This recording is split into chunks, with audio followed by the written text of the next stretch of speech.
This is going to be the mother of all battles, one unlike any other.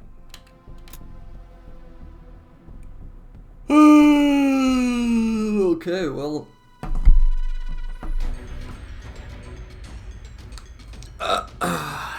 Men, are you ready for this?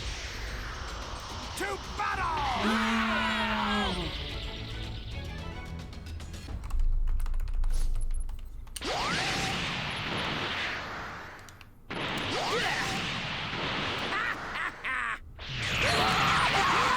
Nailed it!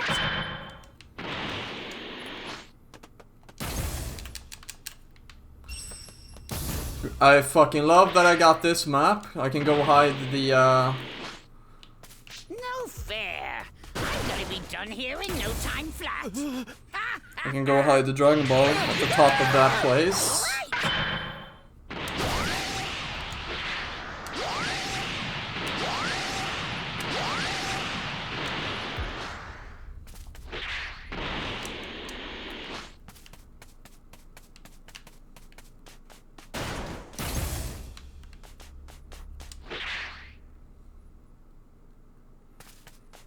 Well, that's unlucky.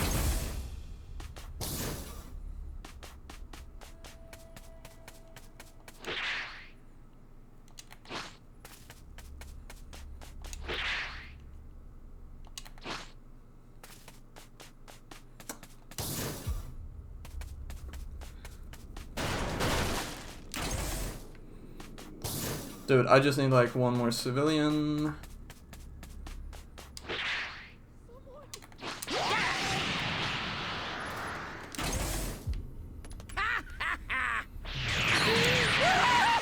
Nailed it!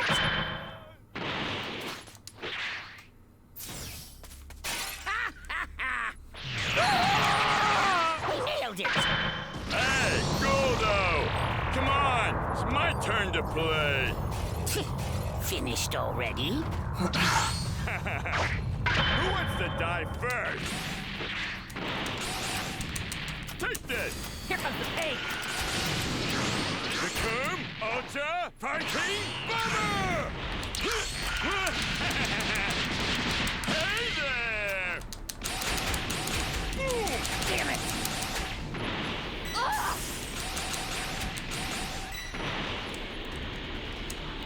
Alrighty. Now, it's time to play.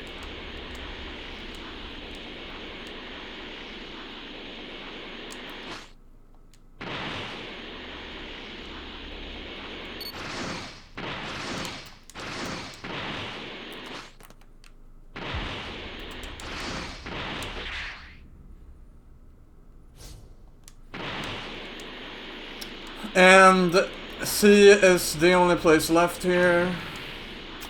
Ah.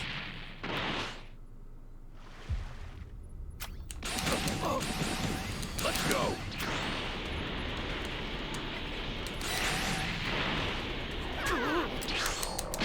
After it.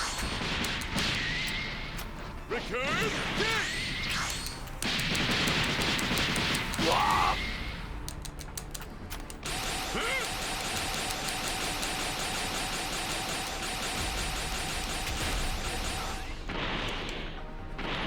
Alrighty.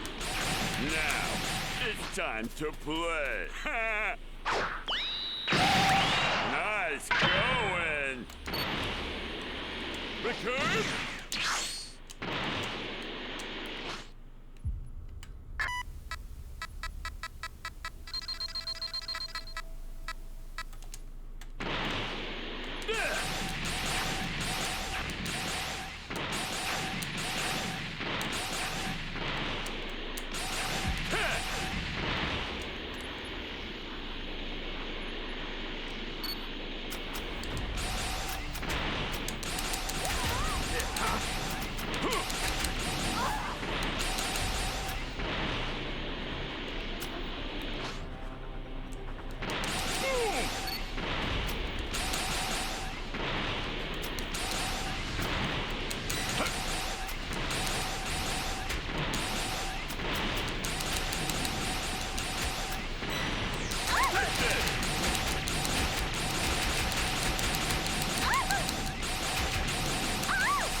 Move you!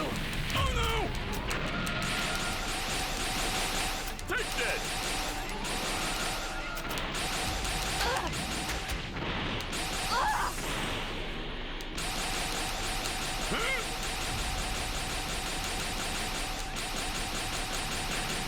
Take this! Recurve!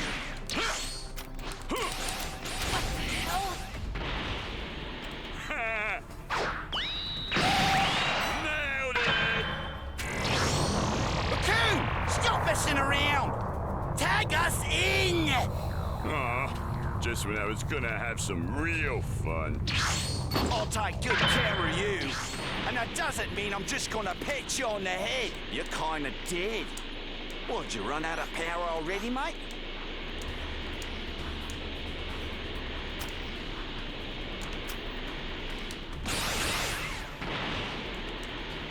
Man, I can't see fucking shit.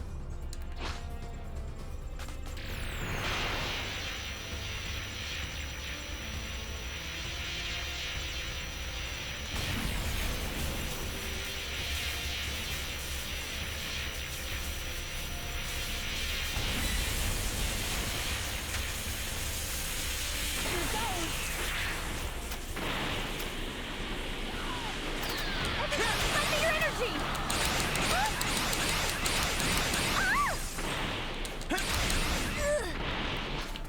You're kinda dead. We did it!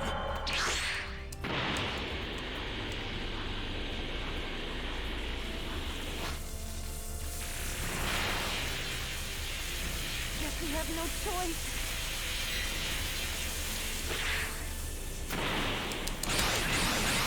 Let's do it again, bitch!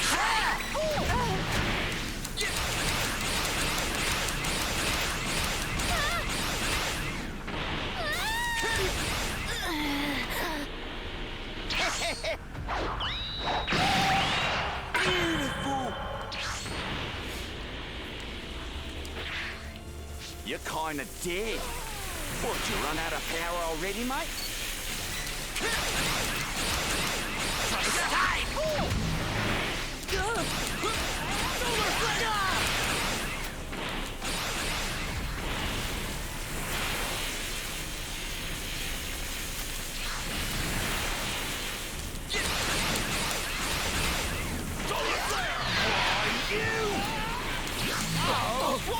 It's over!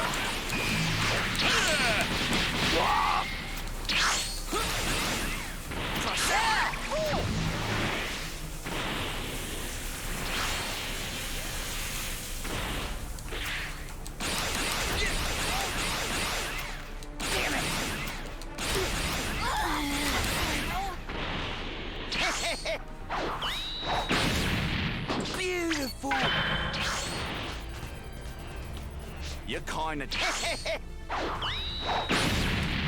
Beautiful! Jace! Murder! Your captain will take care of this! I'll make you proud, Captain! Ginyu Force! Captain Ginyu! Let's go!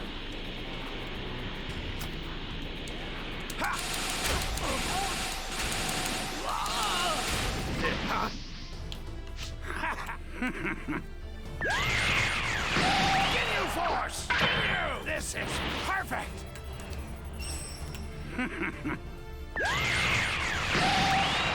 Nailed it!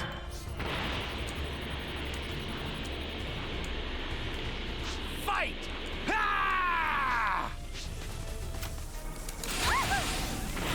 Here goes! Your body is mine! Hey there!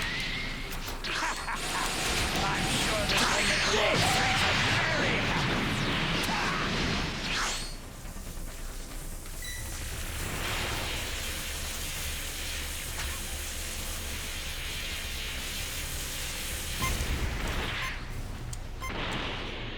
Here I come!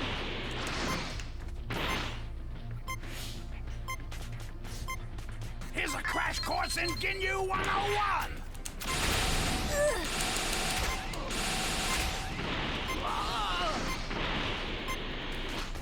Nailed it.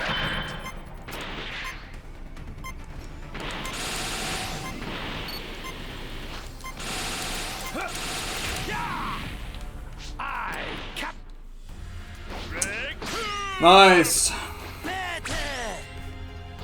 Jace! Goldo!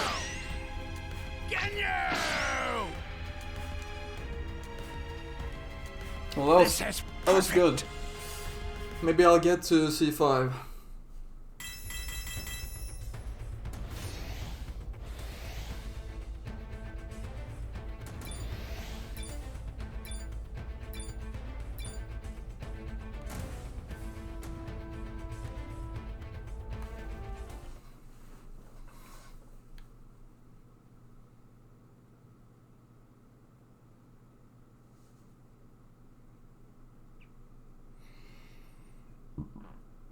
Dude, like that spot for hiding the Dragon Ball, like literally, goated fucking spot. I mean, I think like most people are gonna have to use up their Dragon Change, and you know, they probably won't even think of that spot in the first place, so it's really, really something special.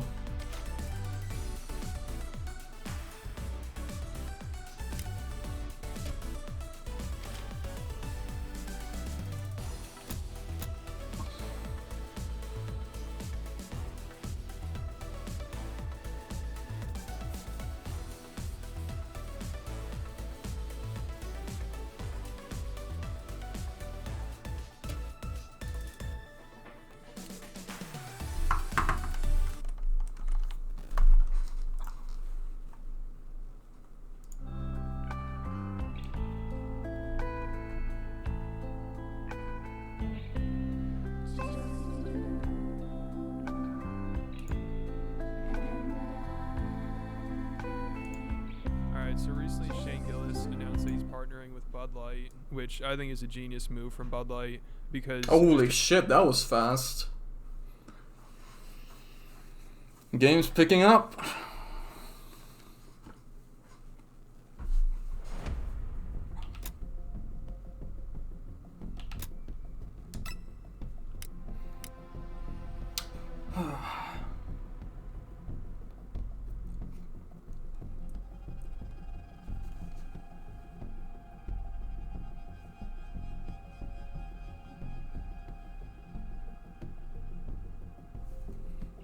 Boo. Yeah, definitely the Spirit Bomb, dude.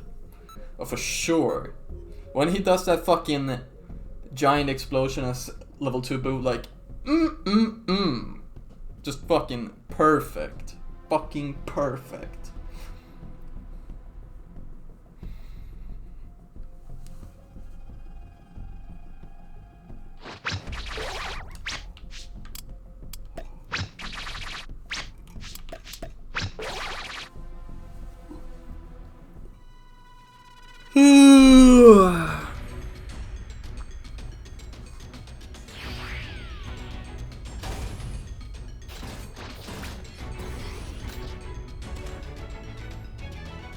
Can you hear me?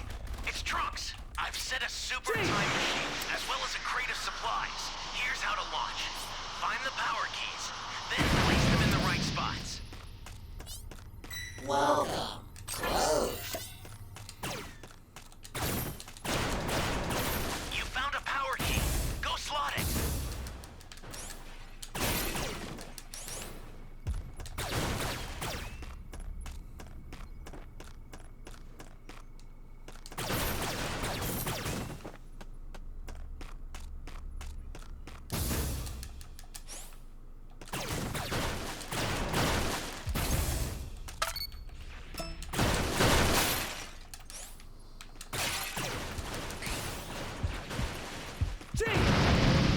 Fucking kidding me, bro.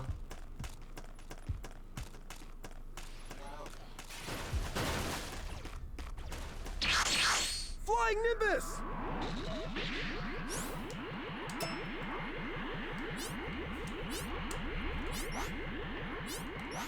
I'm just gonna go to A. That seems like a more fun place to look for the key. Great. You know what to do with that key. Well, never mind, we found one here.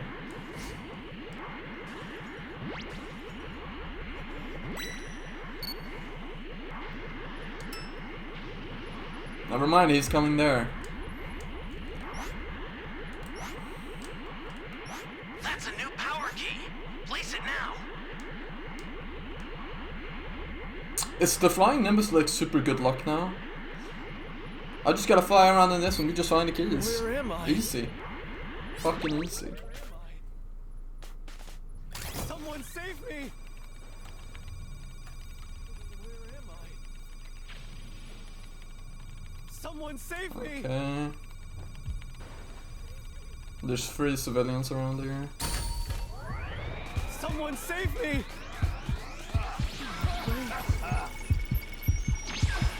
Be careful too, okay?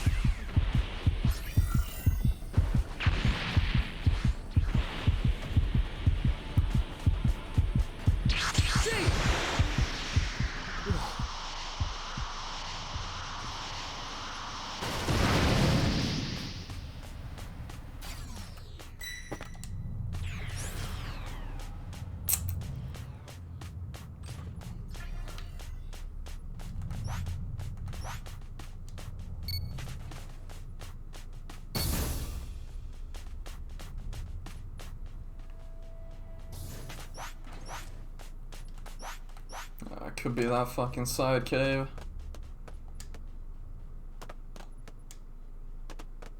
Hey, great! You found another Well, power I found key. it. Use it quick.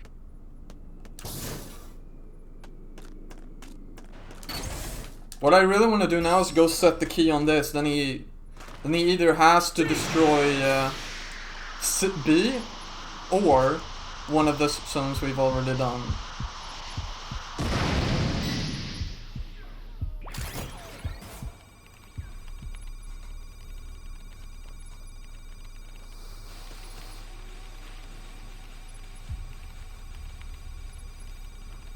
We're getting shit done, man.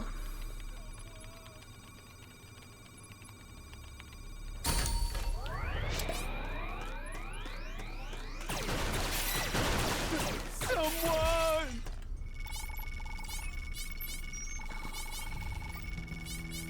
Thanks.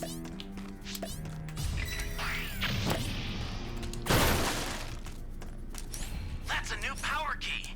Place it now.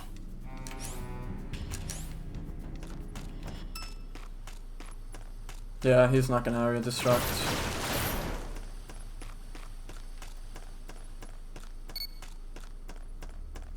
Oh fuck, man. If I take this, I have instant level 2. Nah, fuck that, I'll save this. I'm saving the shit. 5, 6, 7.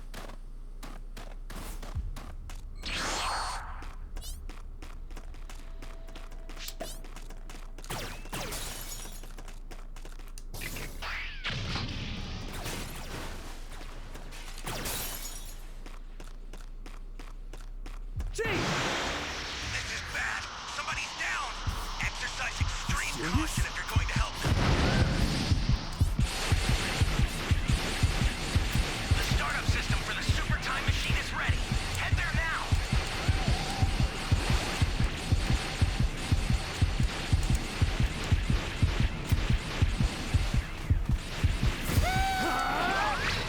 Fear bomb!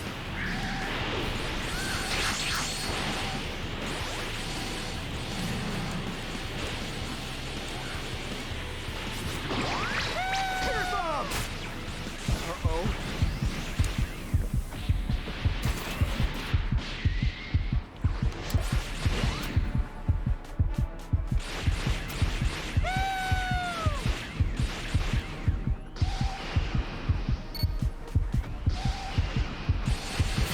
Let's do this!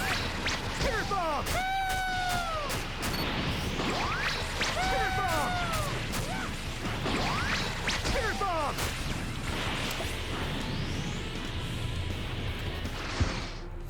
Dude just gave up. I wouldn't say it's totally impossible for him to fucking win that game. At that point.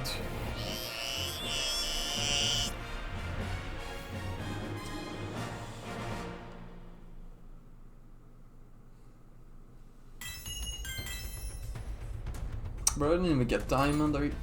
Fuck you. Fucking game.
You said forever, so I'll pass the one by your street.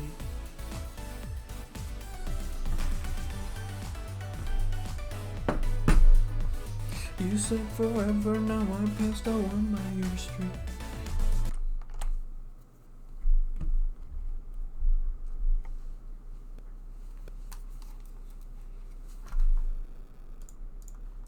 Take a look at some of these articles. Their headlines are hilarious. I don't know if these people ever learn. Like this one says, Bud Light partners with right-wing comic fired for racist comments, and he also made homophobic comments and jokes.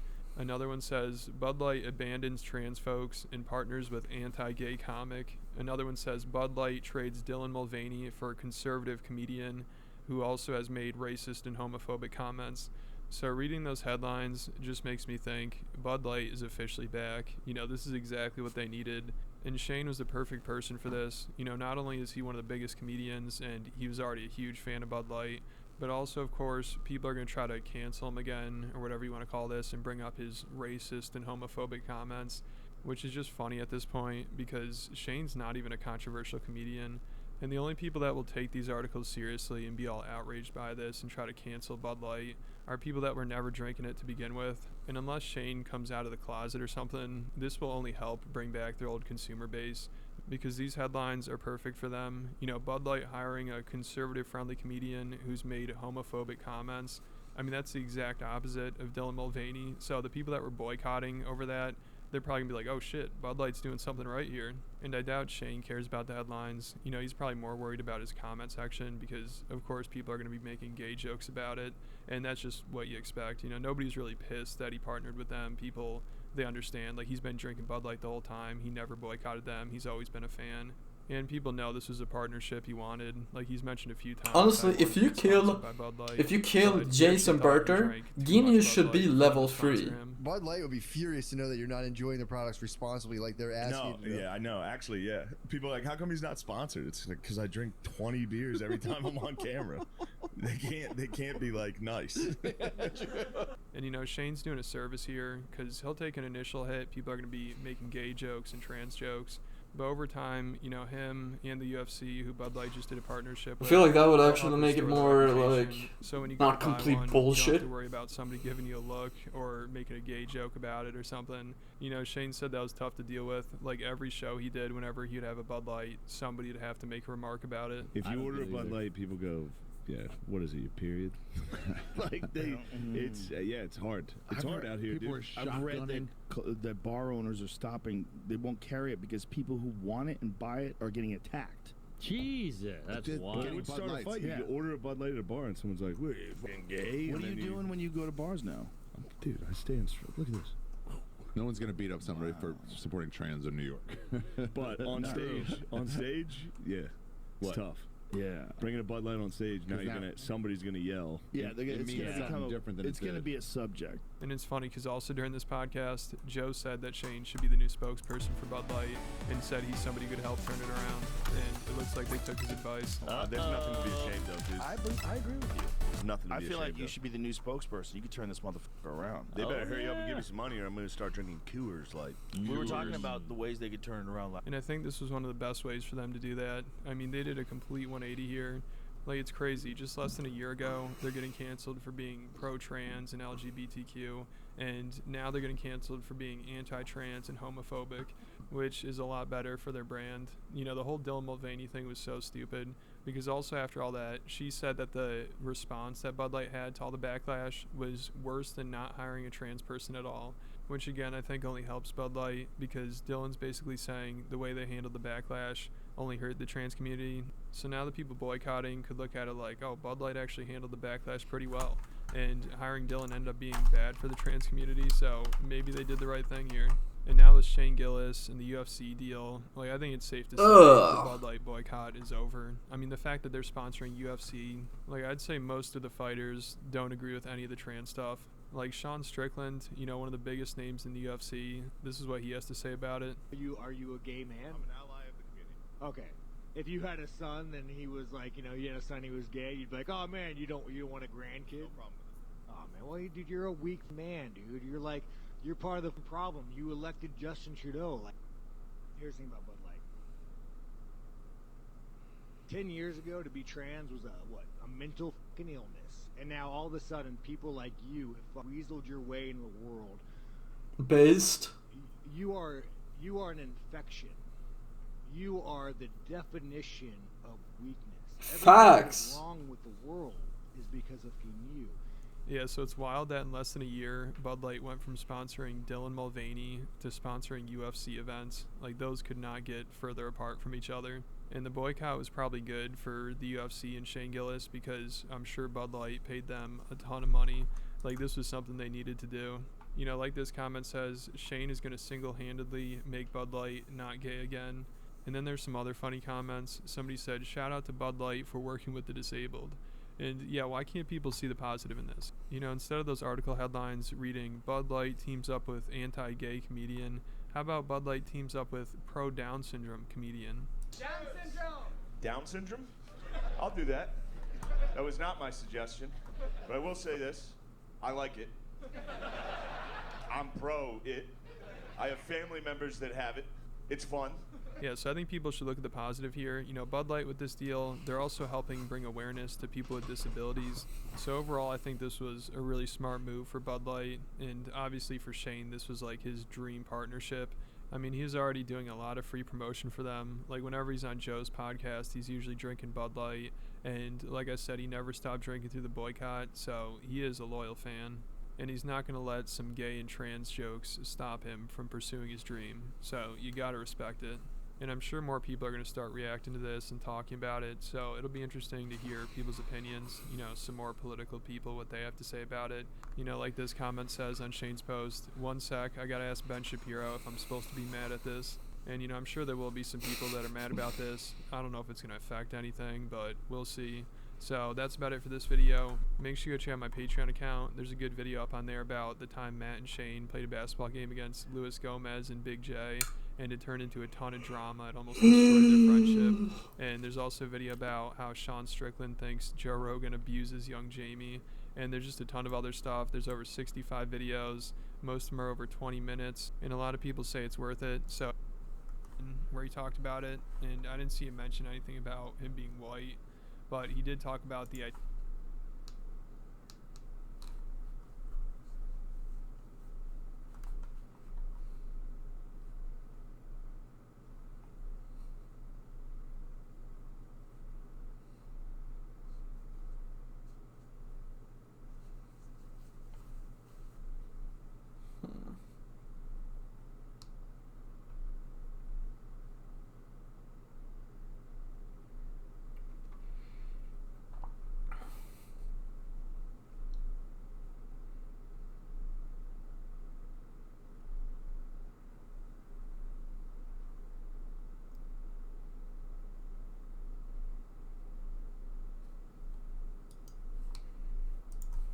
Oops. Let's see. Oh shit, this is coming to PC? Fuck yeah.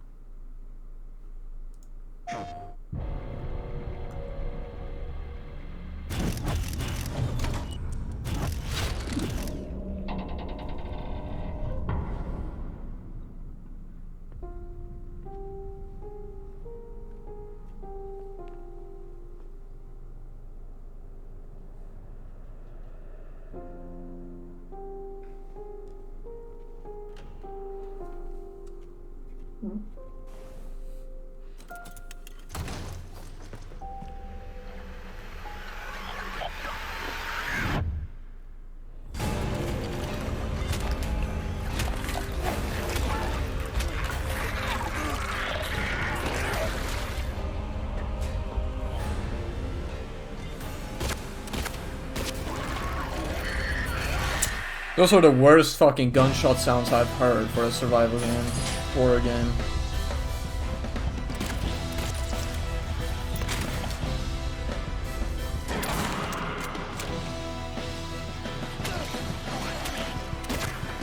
Man, look at that fucking walking animation. That is so bad.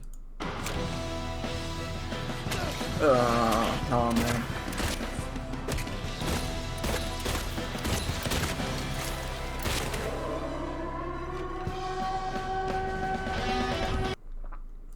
Did they have fucking...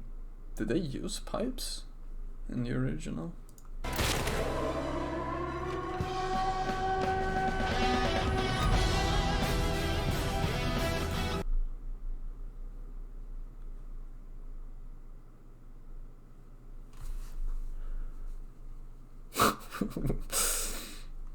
Oh my god.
What did you do?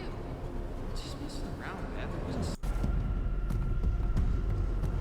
There are a few things I need to make sure you understand.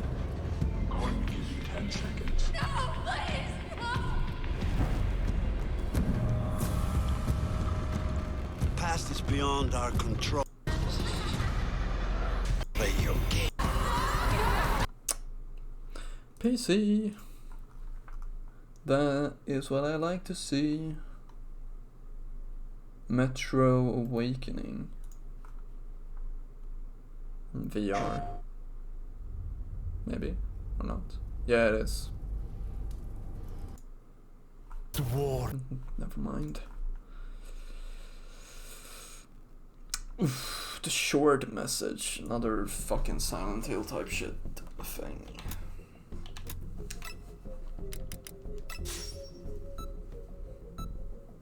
Maybe I should jump in, like, with the super transfer. Like, help him out with Kayakan.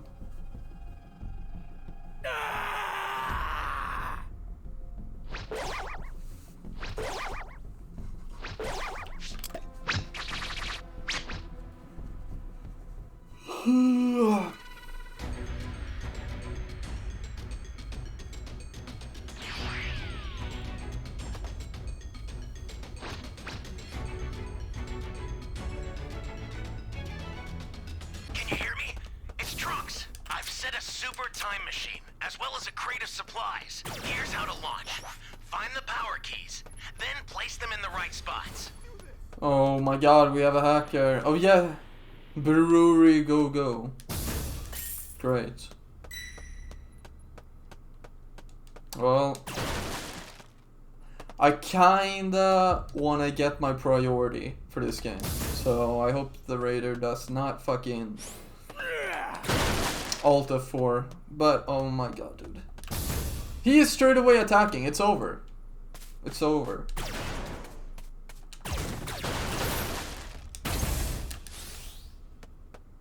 A super transfer is headed your way. Take it now.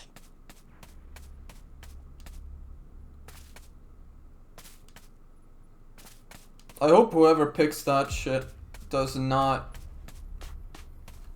instantly go and attack, because this is it's over.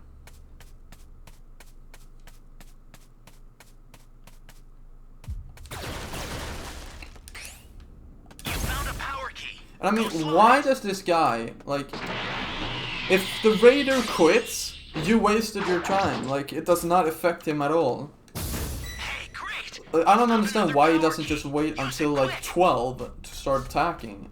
Because this is just...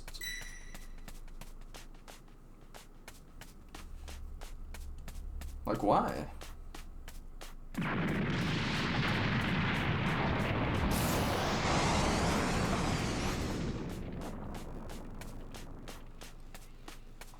One more minute. Kaioken!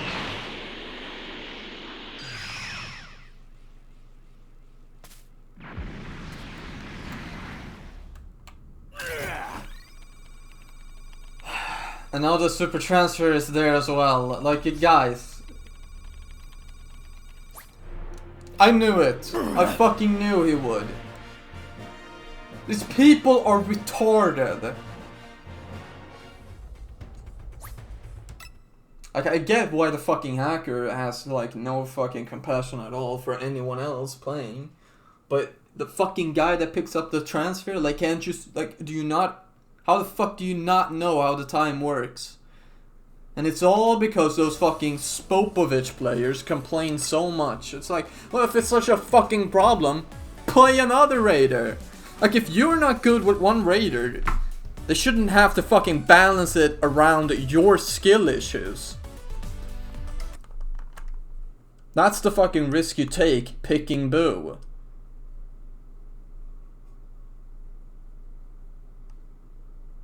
I mean, first they complain that fucking Spopovich is too good, and then they complain he's too bad, and so he gets wiped out too early. It's like, what the fuck do you want? Like, this is not a fucking good feature at all. Like, they should have just made it Raider-sided. Okay, so like, the survivors, they get their priority up, they get the medals, regardless of when the fucking Raider is killed. But the Raider, if he gets killed, like, within the first 3 minutes, sure, he can keep his priority. But then it's like, well, like, yeah, but because he still gets the fucking, no, wait, yeah. It's like, everyone wins. Everyone wins. I knew you would come. Or they could just make it a fucking personal setting. For the raider, okay, maybe, okay, if you get wiped out within the 12 first seconds, this does not count to you within the free first minutes. This does not count towards your priority. This does not count as an actual match. I guarantee you, like, most people would turn that shit off. No mistake. The dragon will appear before you when the time is come.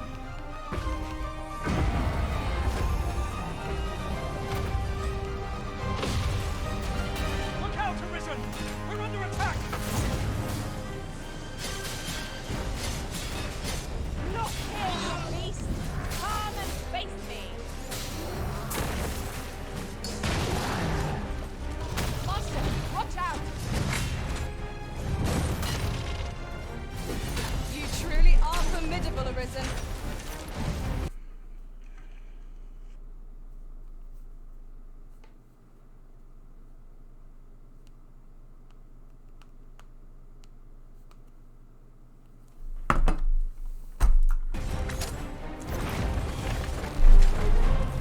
Okay, let's check this out. New Silent Hill game.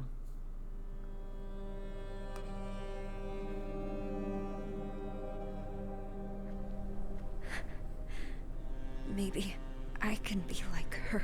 The fuck?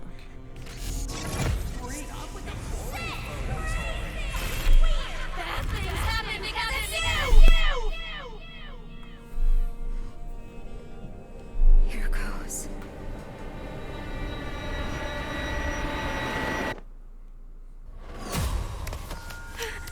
Is this a dream? First person. Who's there?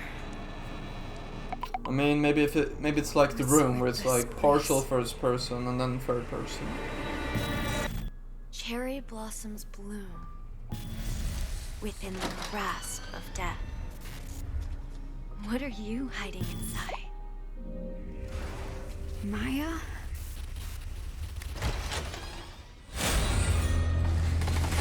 What the fuck? I'm sorry. Stop! Please! What did I do to deserve this?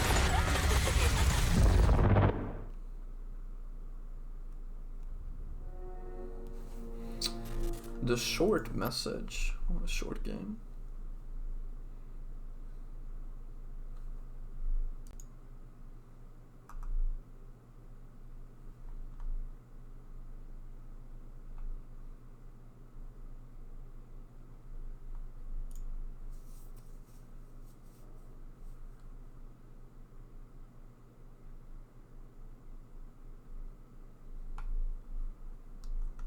Oh, it's fucking released. Oh, and it's free. Pass.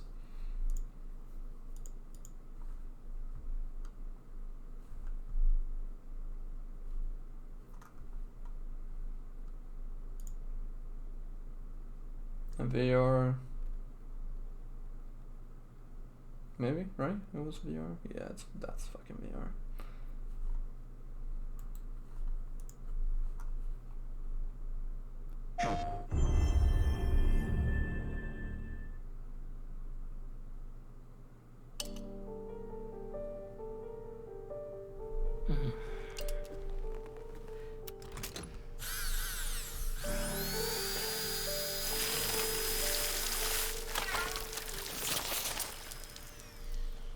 I hope we can have that fucking cat as a pet.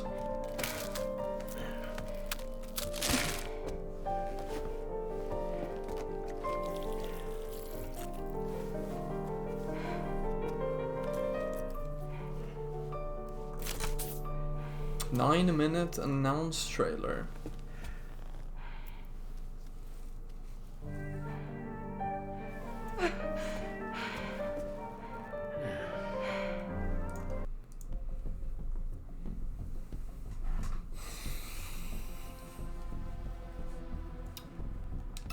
Still no SOCOM. Those were the days.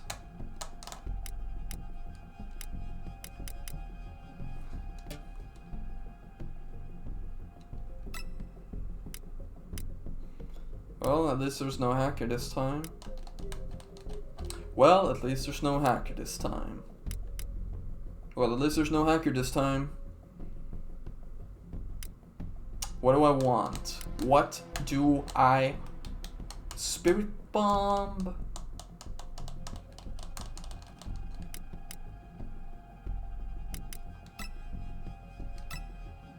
We're going with Kaioken. Yeah, I got Sand Patrollers on this. And... a sensor. The sensor beans.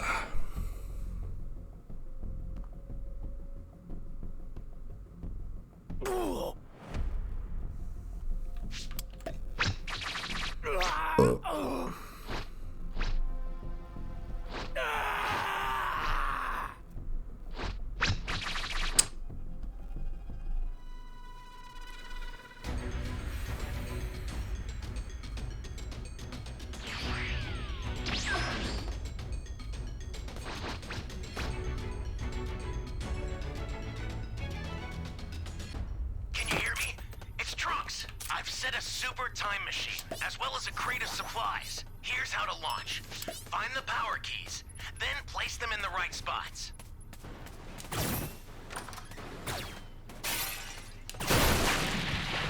Kaioken! This is it!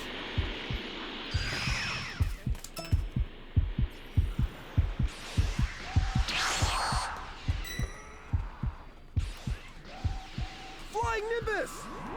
An ally needs your help. You don't know what danger awaits. Think before rushing in.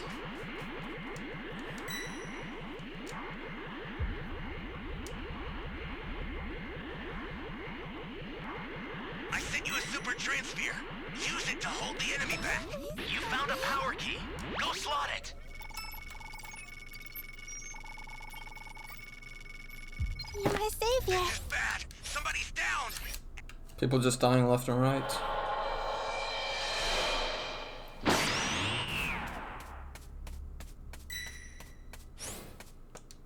Wait, what? Why is she blanked out? Did she... what the fuck? Why is she grayed out and not red? What the fuck is going on? Can I have that?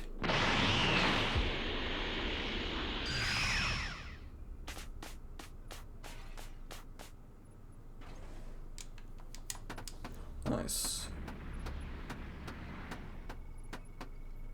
That was weird. Yeah, the fuck?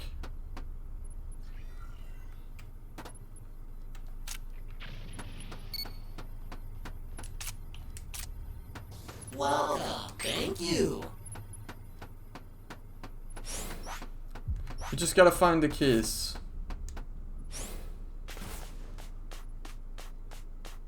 The transfer is gone! Dude, what?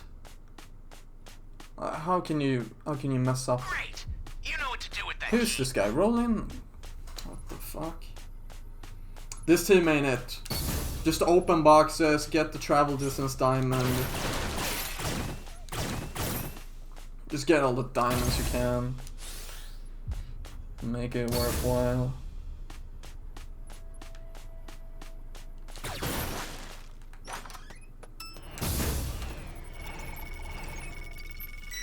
Oh shit, maybe I could have saved him, or whatever. You be careful too, okay? Ally down. You intend to rescue them. Watch out for enemies. Well, X did not cancel it, so... That's a new power maybe there key. isn't Place it a now. way. Hey, great. You found another power key. Use it quick.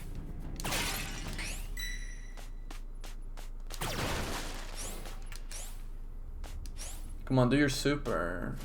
Oh, okay.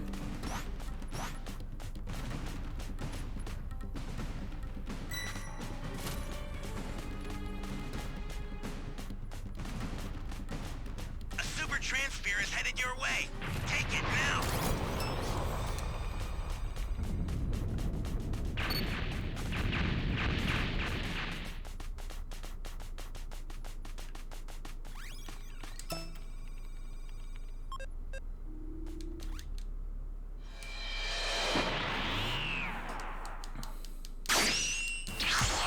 You all right? Thanks! Kaioken!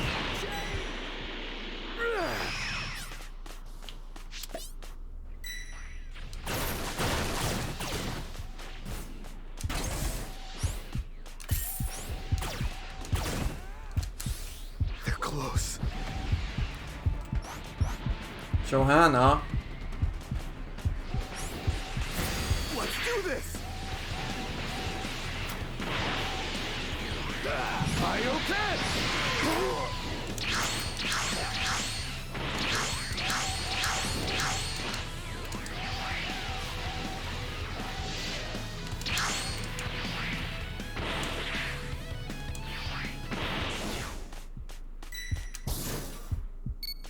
What the fuck? I don't think she even tried to help me. She just fucking ran away.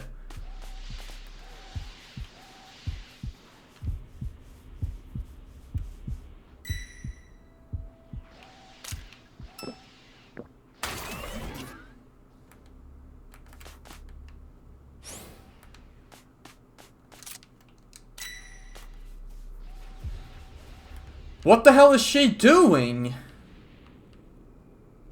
She's over there. She's just flying around, I guess. Because that box does not fucking count.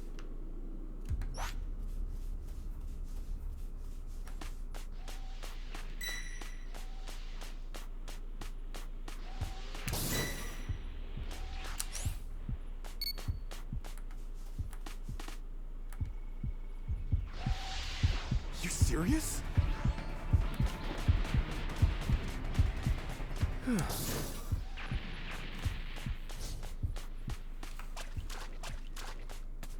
That's a new power key. Place it Kaioken!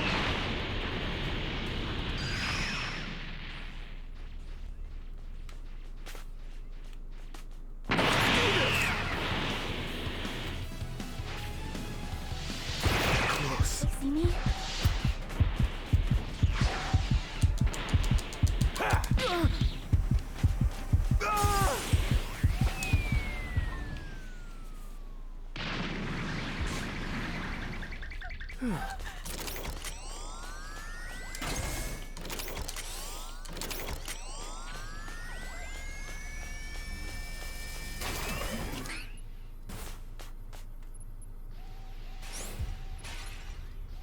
Access the startup system from the central area. Just a little more to go, then you're done.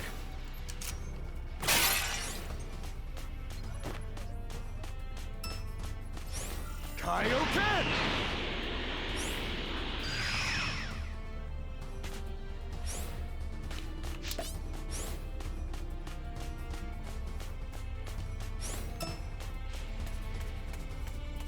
An ally needs your help.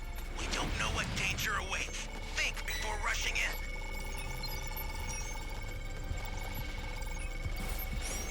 Serious? Phew. Whoa. Snap out of it! Thanks!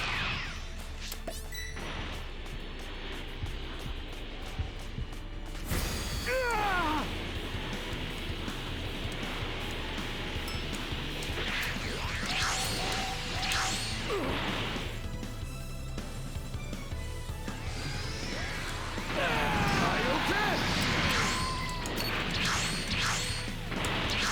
Kaioken!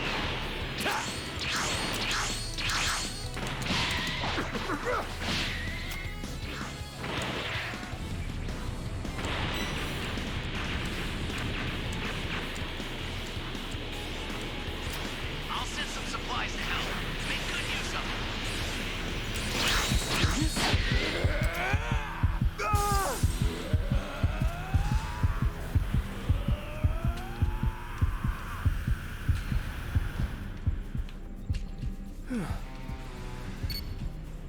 They're close.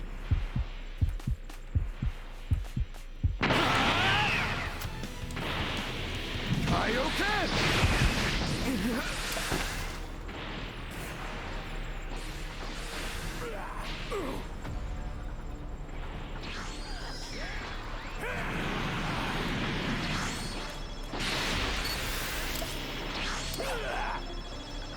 I sent a new super transfer. Sorry, that'll have to do for now. Here's my thank you.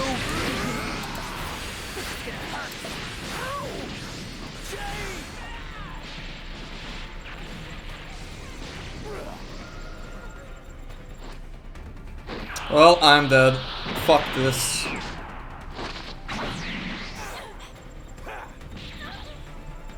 FK! FK! Oh, wait. Yeah, I'm dead. Where the fuck did this guy go? Bruh. Why does he go around? He could have just fucking stayed there and fucking revived me. The startup system's under attack. It's dangerous, so tread carefully if you want to get close. What are you doing? You're not. Oh my god. That is the worst fucking play I've ever seen.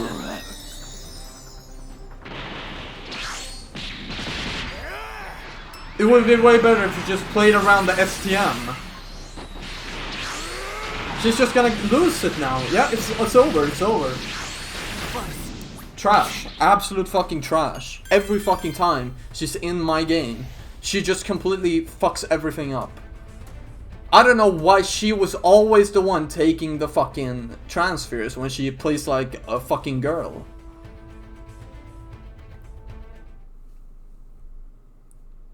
Just absolutely fucking mentally challenged.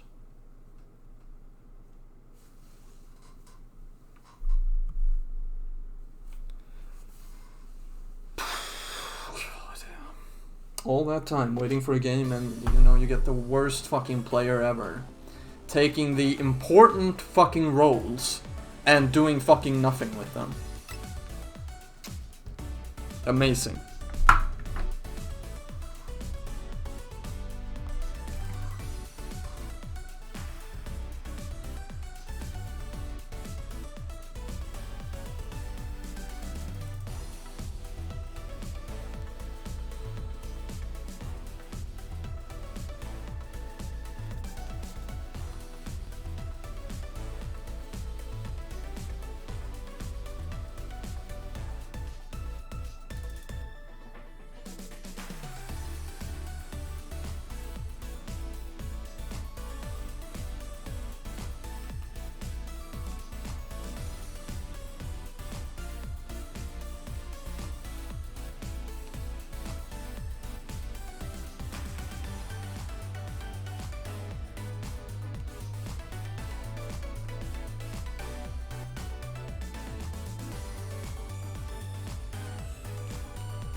Welcome to Drawbridge, Sam. And to the GHV Magellan, our mobile base of operations. Come on, I'll help you get... Yo, I'm not gonna watch this. I think this might spoil something that happens in the first game. I never finished that.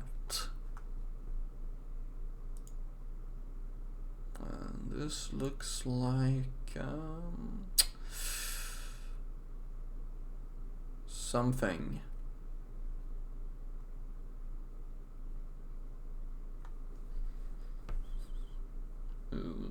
Okay.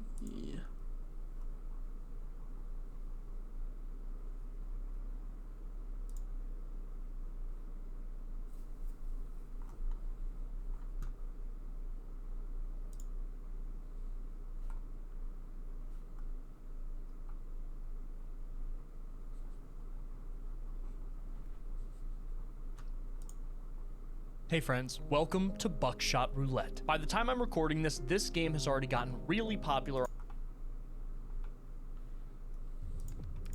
I'm gonna go for the dealer. We got him!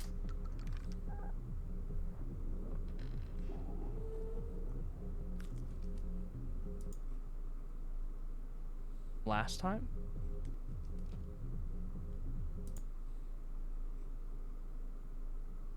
Damn. Now he's getting low level Frieza, low rank Frieza. Y'all know what the fuck is up.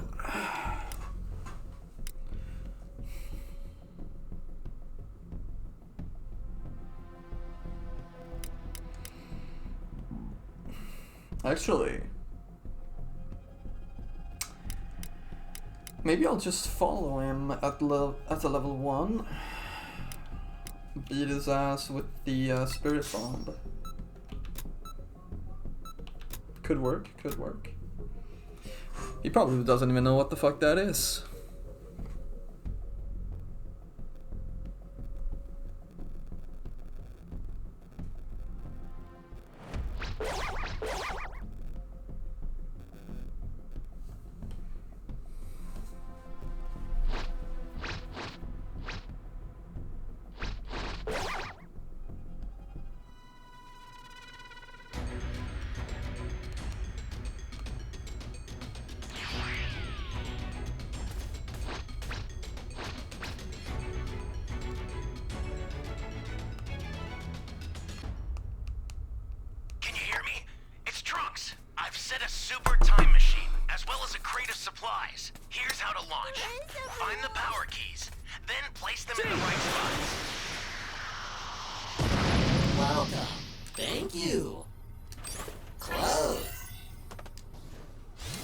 God damn, this fucking Frieza, come on. Just give me... Fuck this game. Cave.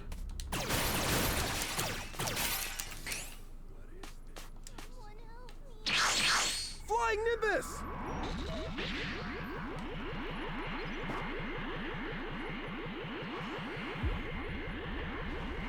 Where art thou? He's over here.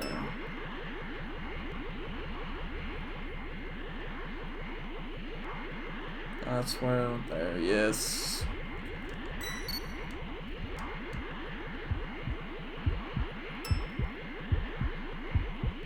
You serious?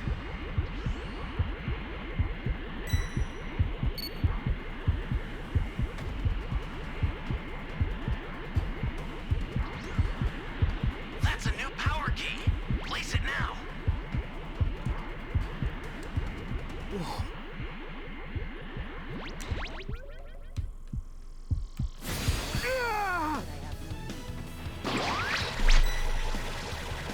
Spirit Bomb! Spirit Bomb! Spirit Bomb! Uh-oh. Hey, great! You found another power key. Use it quick.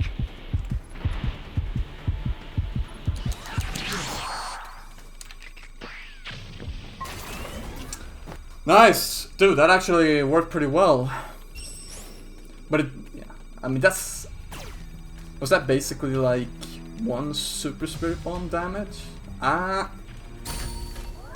think it was a little bit more. Oh well. I got some good early damage in on him. I'm not gonna complain. That's some good shit.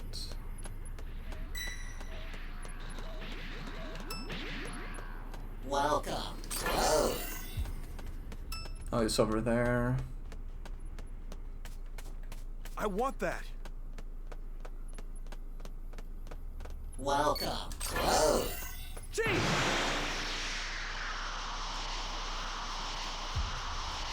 Well, that's basically it. That's a new power key. Place it now.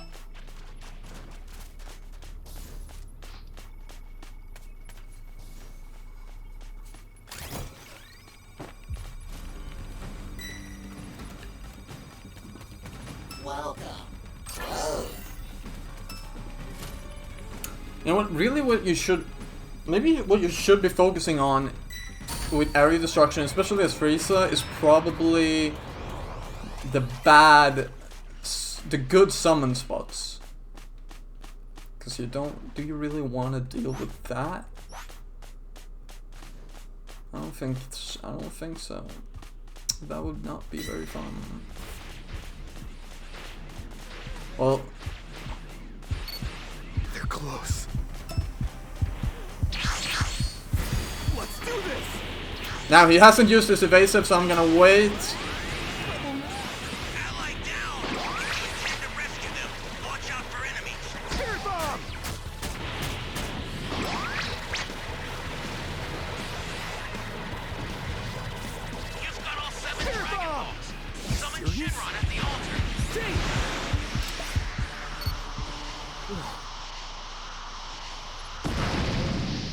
Cooldown drink, no.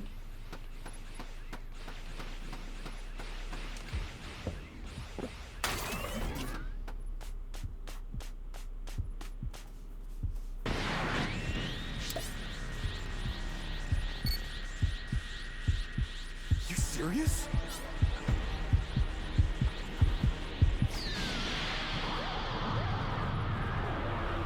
Now, consider it done.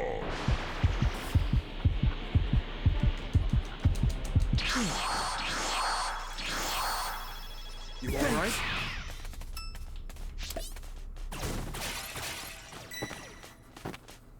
Okay, Taco.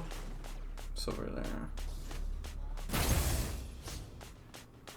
Oh, there's a lot of boxes here. Let's go, dude. Let's fucking go.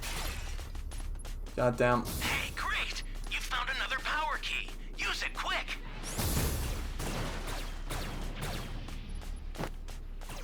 The startup system for the super time machine is ready. Head there now. Is anyone out there?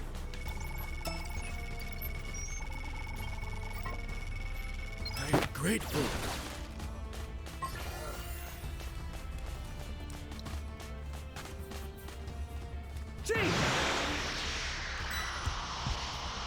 Uh-oh.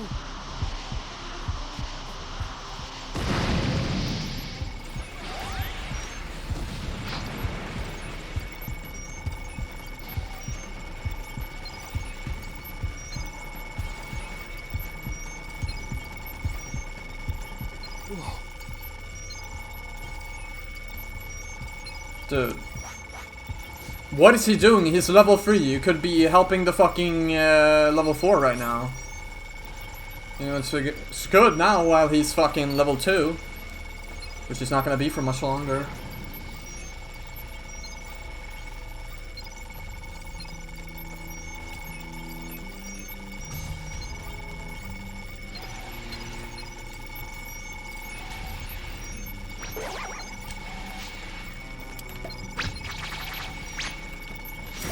Here goes nothing. You've got to be kidding me! Here goes! Let's do this. Spirit bomb. Spirit bomb. Close. Gee.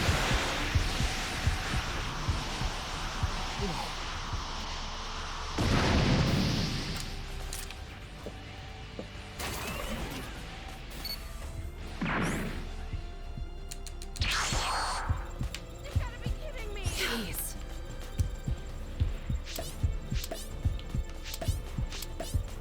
Dude, he fucking rage quit. Right? No, he's still... What? There we go. This is gonna hurt.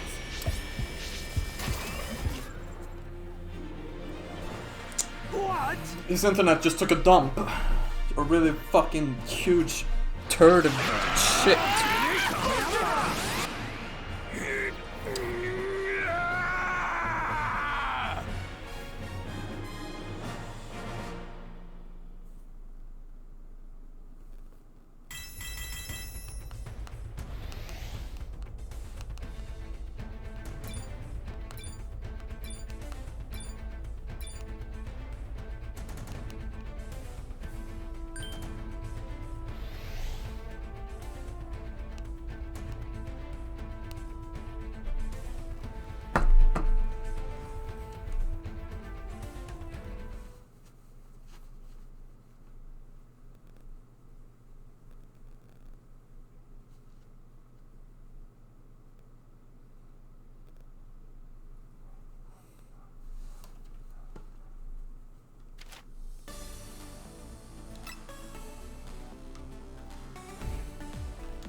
Please! Don't go in.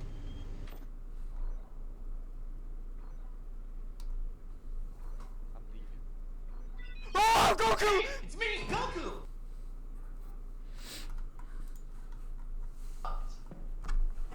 Oh, I got you. I got you. Like Iron Rocky. Goku! Catch me, bitch! You fuck! Hey, oh, fuck! Weave! Weave! Oh, fuck! Goku! I'm not afraid of Goku. Okay, man. What? Hey, it's me, Goku! Oh! Hey, it's me, Goku! Oh, shit! No bottle. It's me, Goku! I guess we'll go fire exit for funsies, you know? Yes. Let me join you. Hey, it's me, Goku! Oh! $50. Yeah. It's Goku! Who's talking is Me. The anticipation mark. Oh.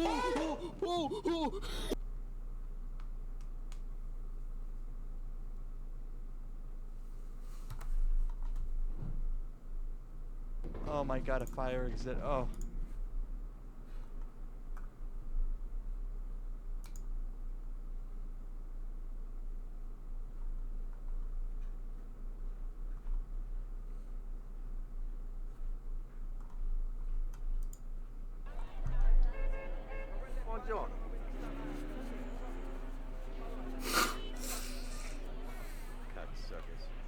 Sopranos is often listed as one of the most influential TV shows. It pioneered the anti-hero leading character, which later influenced shows like Mad Men, Game of Thrones, and Breaking Bad. I won. Created by the visionary David Chase, the show dared to peel back the glamorous lifestyle often associated with the mob genre, revealing the brutal, often uncomfortable truths that lie beneath. But what were the ingredients that transformed The Sopranos from a mere television drama into a cultural phenomenon? I've said it many times and I'll say it again, maybe the best thing about this has been working with this cast. With the setting of the show being set in New Jersey, it opens a glimpse into the American-Italian heritage. We get to see the small, everyday details, from traditional Sunday dinners laden with pasta and red wine, all the way to the distinctive mannerisms, like the way of talking. Oh, what are you doing? the Italian.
I live in Hollywood, and I love Los Angeles and Hollywood. I love it because I love the light. I love the light so much. And Los Angeles is spread out.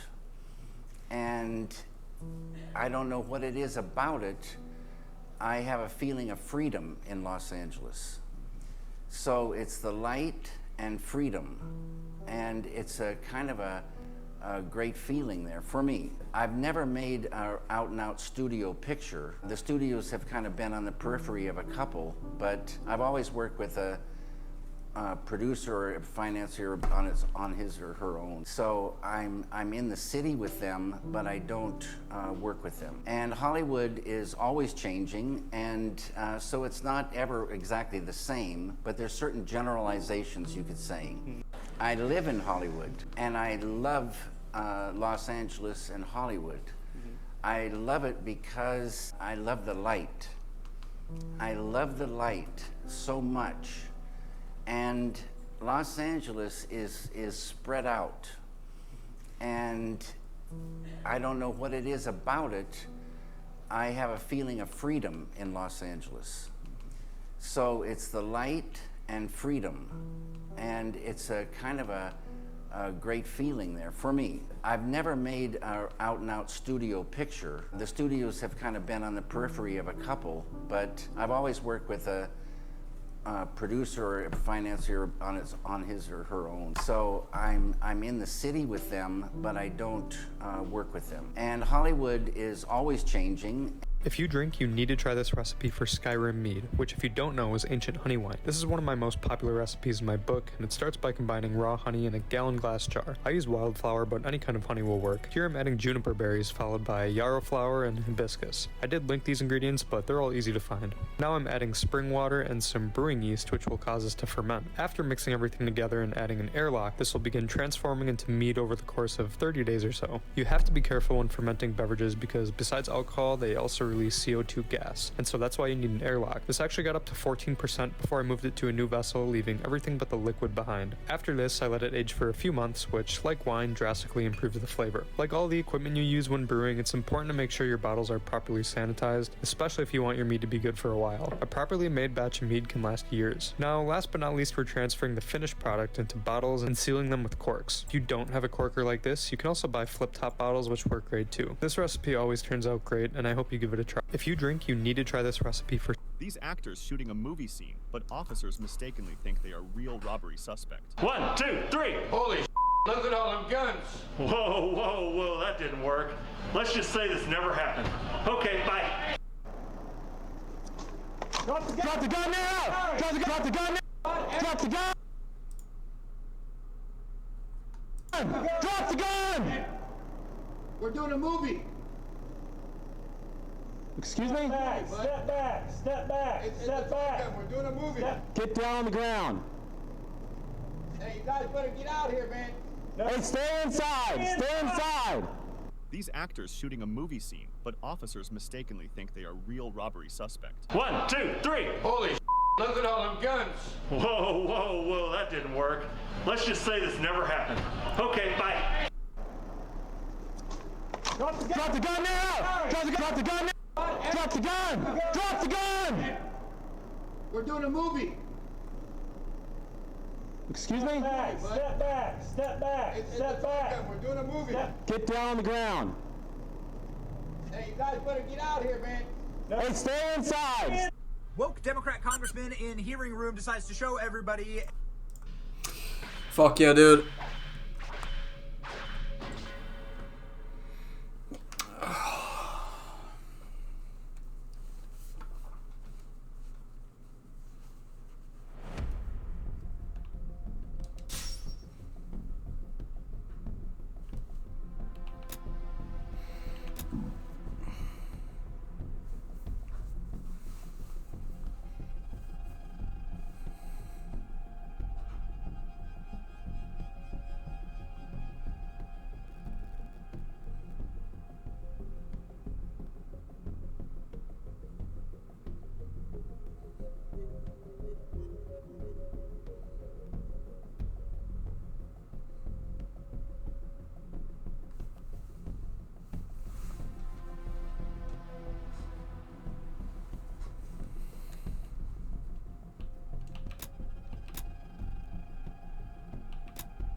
This is going to be the mother of all battles, one unlike any other. I, Captain Ginyu, will demonstrate the thrill of battle!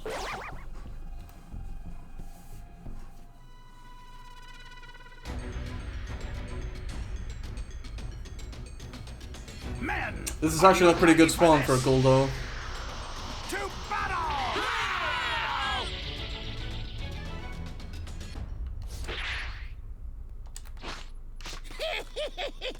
Oh, looky here. The poor things can't move a muscle.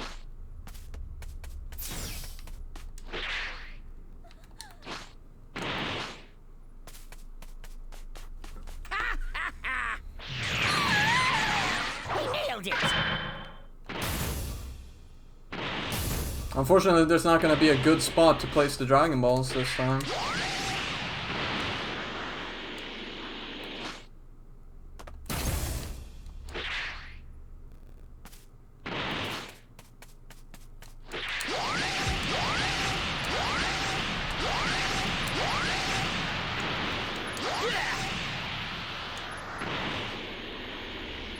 That's just fucking fantastic. There wasn't a single fucking civilian over here.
They can't move a muscle.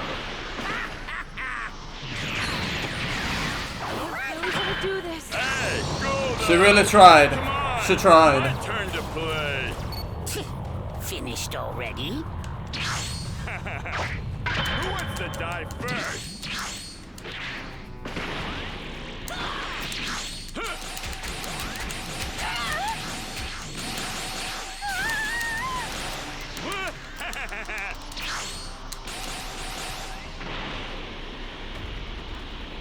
Return! Take this! Return! Attack!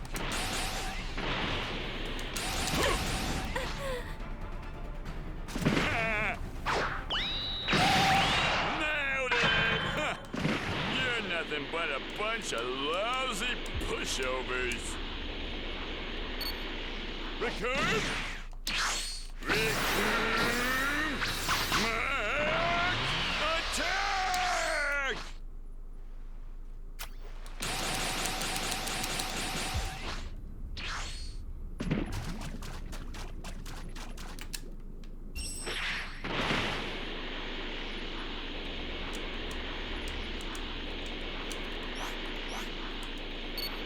What? The fuck? Return! Kick!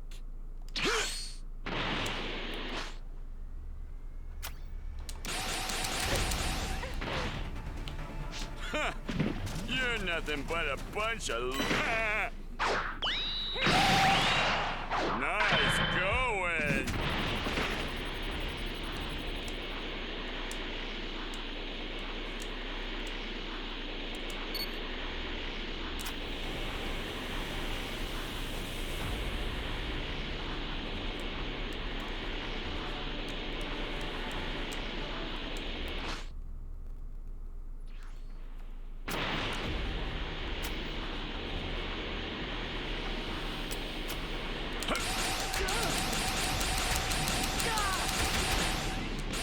Return!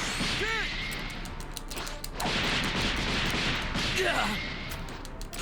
Solar flame! Ultra! Return!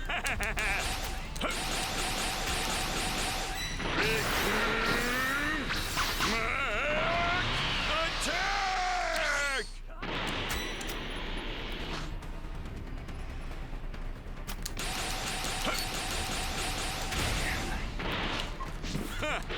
You're nothing but a bunch of lousy pushovers. Who wants to die first? You're nothing but a bunch of lousy pushovers.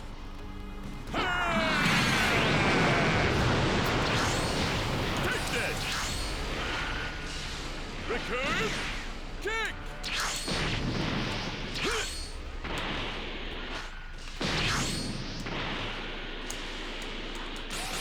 Boom! Raccoon! Stop messing around! Tag us in!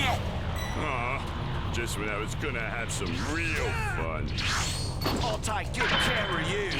And that doesn't mean I'm just gonna pitch you on the head.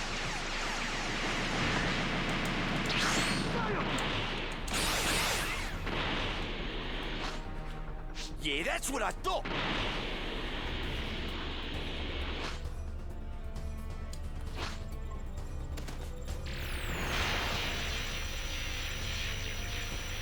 Yep. Piece of cake. No other choice.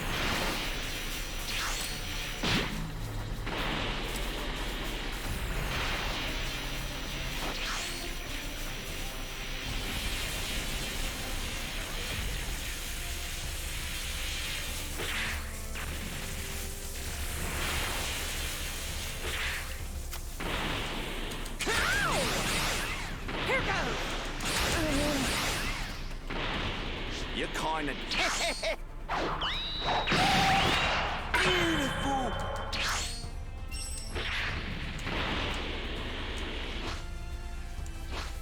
You're kind of dead. What, you run out of power already, mate? We gotta hunt them down, Berta.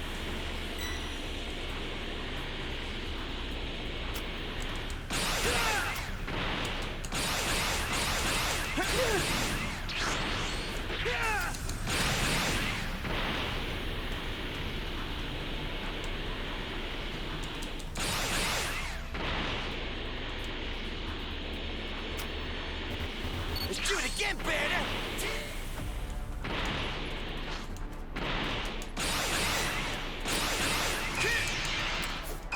No way. We did it. Yeah, that's what I thought.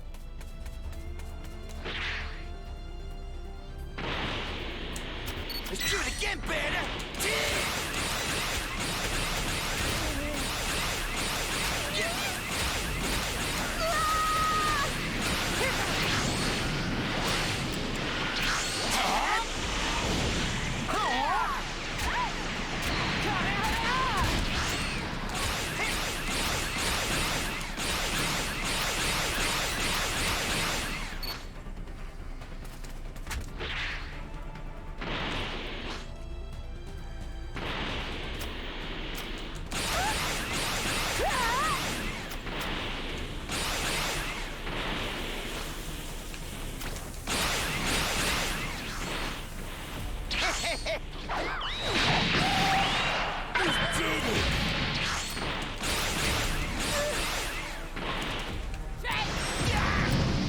Damn it!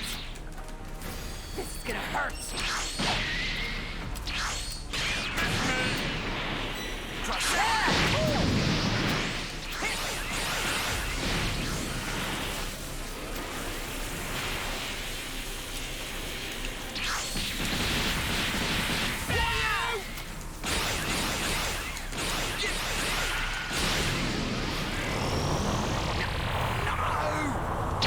I don't think this guy realizes I can literally destroy this thing at any time.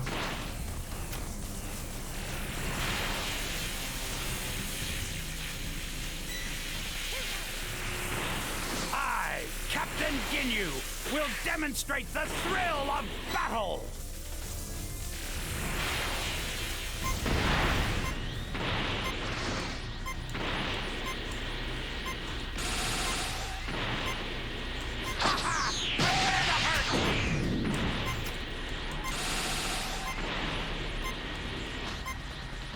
I may be a bit out of shape, but I'll still teach you a lesson.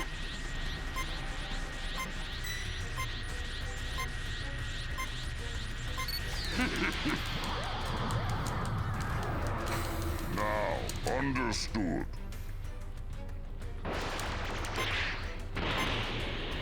I, Captain Ginyu, will demonstrate the thrill of battle! Kaioken!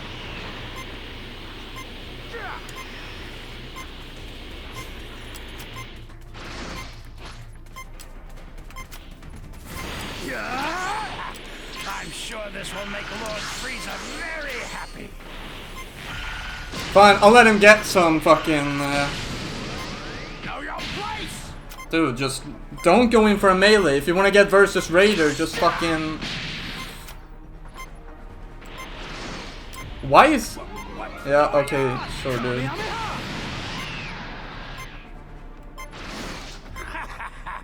I'm sure this will make Lord Frieza very happy.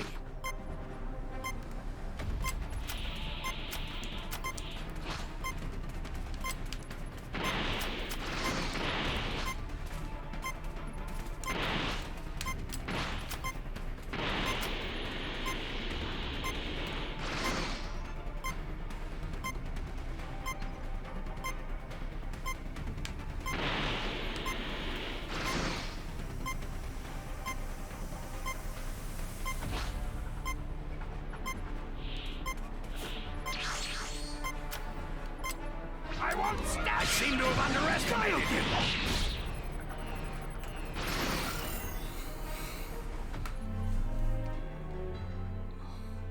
Continue, Force! Perhaps I should have come up with a pose that's suitable for 3. Dude, I let him get a couple of hits on me, maybe get fucking Diamond versus Raider, and he can't just fucking give me like ETM destruction. That's an L, dude.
Wait, did they? No, they didn't kill Goldo.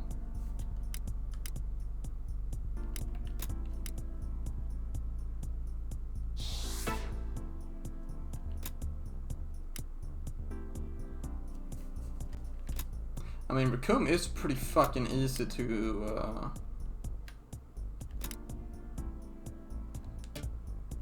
get to level 3 from.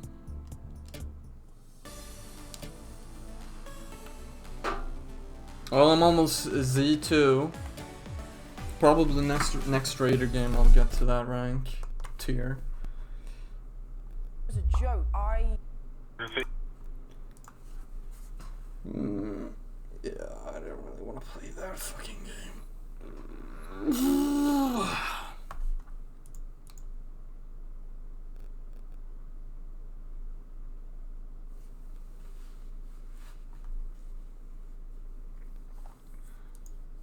Alright, so in this video...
video, I'm going to be talking about the first time Joe Rogan met Bobby Lee, because it almost resulted in them getting attacked by gang members. And someone on Reddit actually recently made a post about this, and it shows Joe talking about it on his podcast with one of his guests, then Bobby talking about it with bad friends, and they have a slightly different perspective on how it all went down, which makes sense because this was like 20-25 years ago.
This is going to be the mother of all battles, one unlike any other.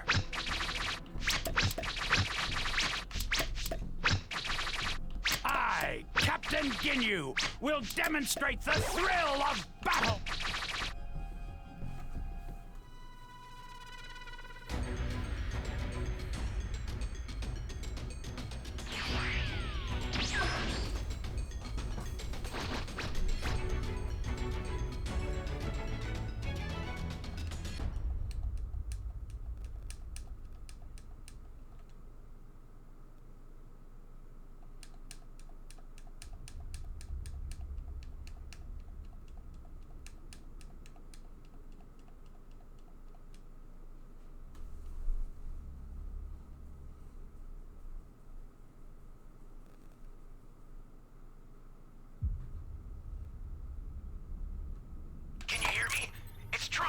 I've set a super time machine, as well as a crate of supplies. Here's how to launch. Where am I? Find the power keys, then place them in the right spots. Freeze!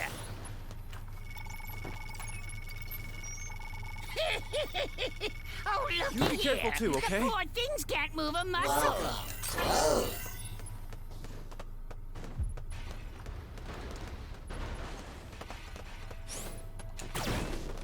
Freeze! No fair. I'm gonna be done here in no time flat. Flying Nimbus!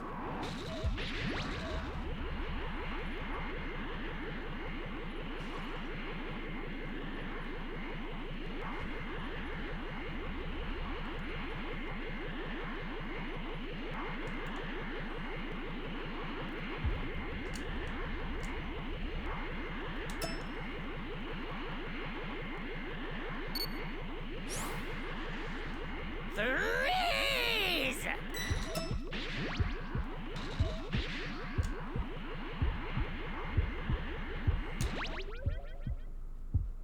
You serious? Let's do this! Hey, Goldo! Come on! My turn to play! Finished already? Who wants to die first? Alrighty. Now, it's time to play. Fight! An ally needs your help. We don't know what danger awaits. Think before rushing in. Hey, great! You found another power key. Use it quick. Dude, level 0, fuck det där. Jag tänker inte spendera tid på fucking revival någon. You're not too good at this. This is bad. Somebody's down. Exercise extreme caution if you're going to help them. Hey, you alright?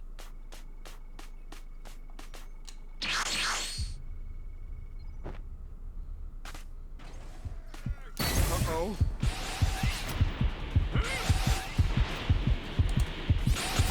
Let's do this! Sorry about that. Huh. You're nothing but a bunch of lousy pushovers.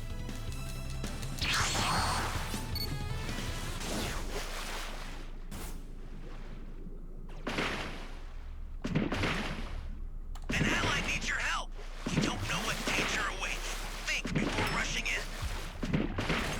Ally down! If you intend to rescue them, watch out for enemies. Hey, you alright? That's a new power key. Place it now.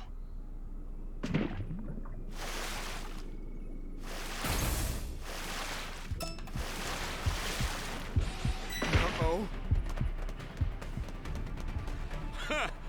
You're nothing but a bunch of lousy pushovers.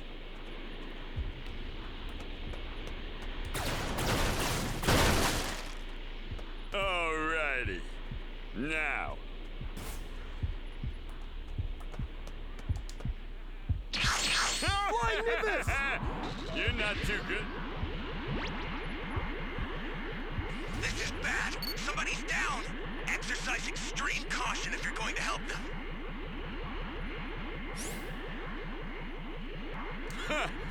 You're nothing but a bunch of lousy pushovers.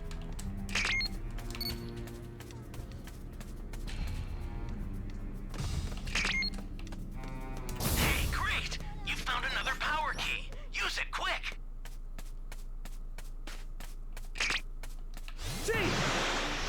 Their power level is garbage.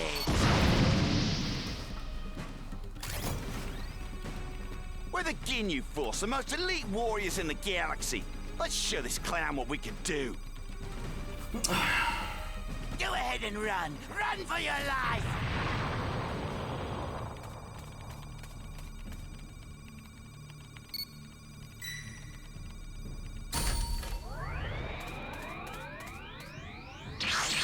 Flying Nimbus! Ally down! If you intend to rescue them, They really revived that guy twice. He has done nothing. He is level 0. He has done nothing but fucking die. And they revive him.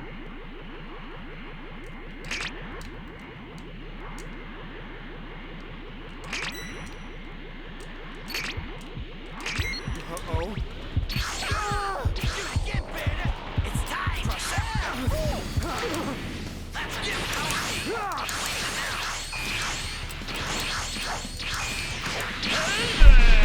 Uh-oh. Gee!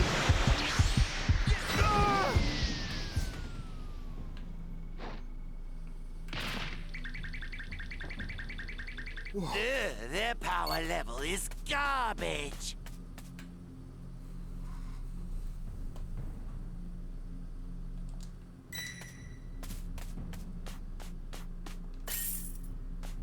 Access the startup system from the central area. Just a little more to go, then you're done.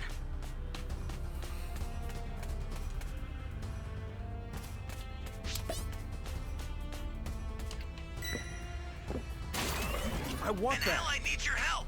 We don't know what danger awaits. Think before rushing in. You have to let Lord Frieza know. This is bad. Somebody's down. Exercise extreme caution if you're going to help them. Their power level is garbage.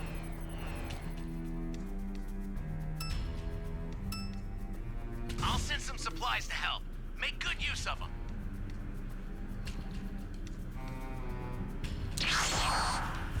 This is going to be the...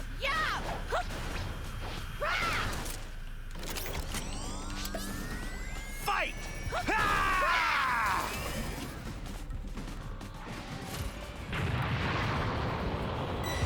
An ally needs your help. We don't know what danger awaits. Think before rushing in. You're hiding your true power, aren't you? Did you think I wouldn't notice? Whoa.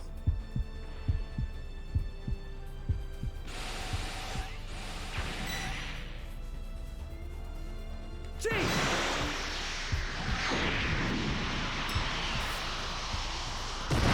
Flying Nimbus! Ally down! If you intend to rescue them, watch out for enemies. Ah!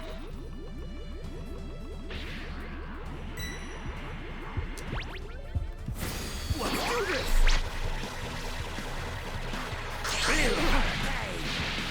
Uh-oh.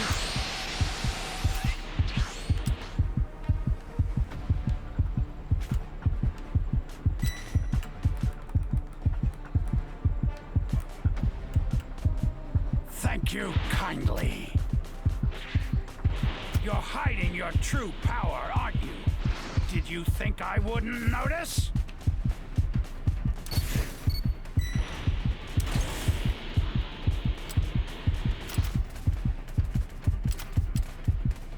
Thank you kindly.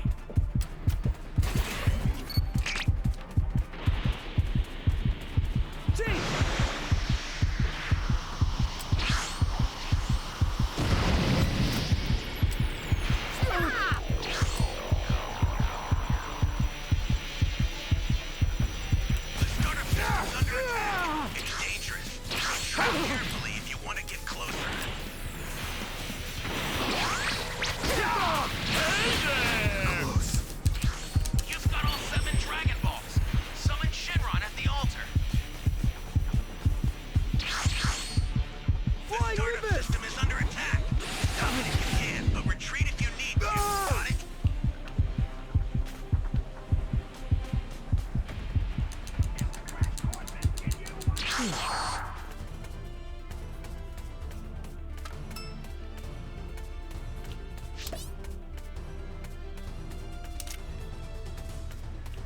I, Captain Ginyu, will demonstrate the thrill of battle! Gee!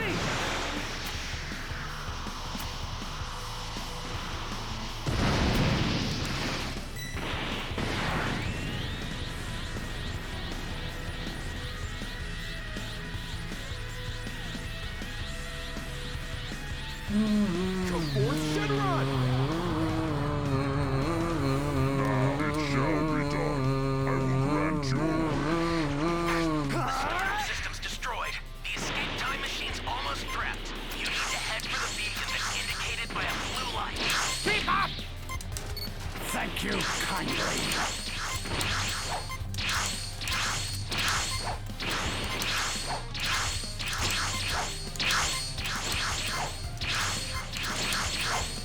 Keep up!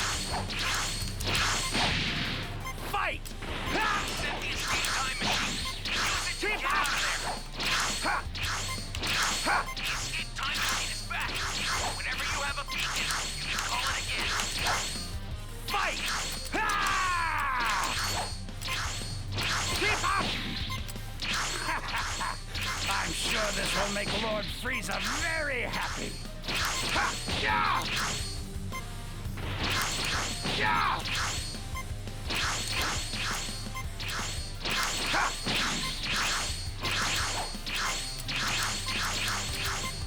Ha! Keep up! Thank you kindly. Keep up!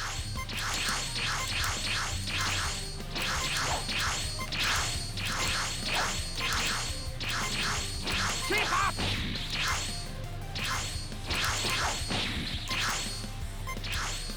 Keep up!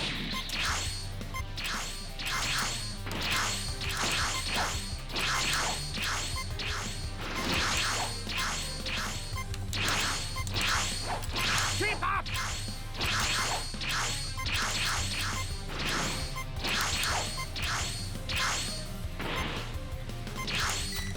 Thank you kindly. No, wait! Keep up! Ha!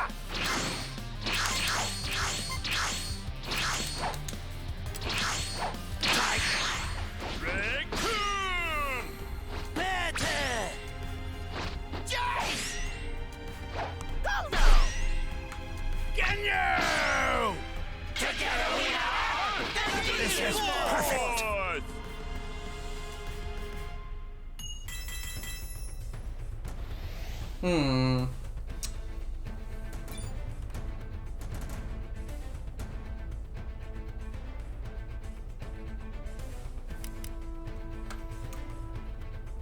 Yeah. It is what it is.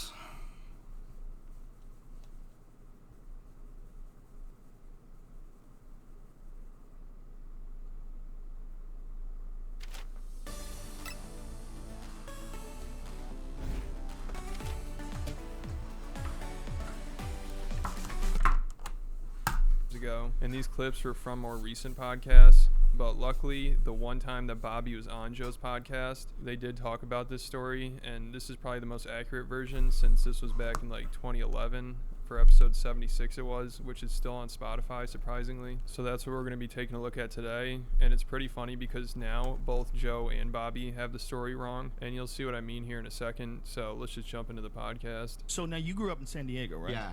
Now that's where I met Bobby. When I met Bobby was Bobby was a doorman. You were a doorman? I was a doorman. It was At like 97, 96, maybe 95. Yeah. Maybe earlier. Maybe earlier, yeah. It was, I just moved to LA. I'd only been here for a little while, and I was doing a weekend at the La Jolla Comedy Store, and it was me and Jimmy Schubert and, I think and Diaz Bobby. I think Diaz was with us too. I don't think so. He wasn't? Okay, I think Schubert. Diaz was still in Seattle at the time.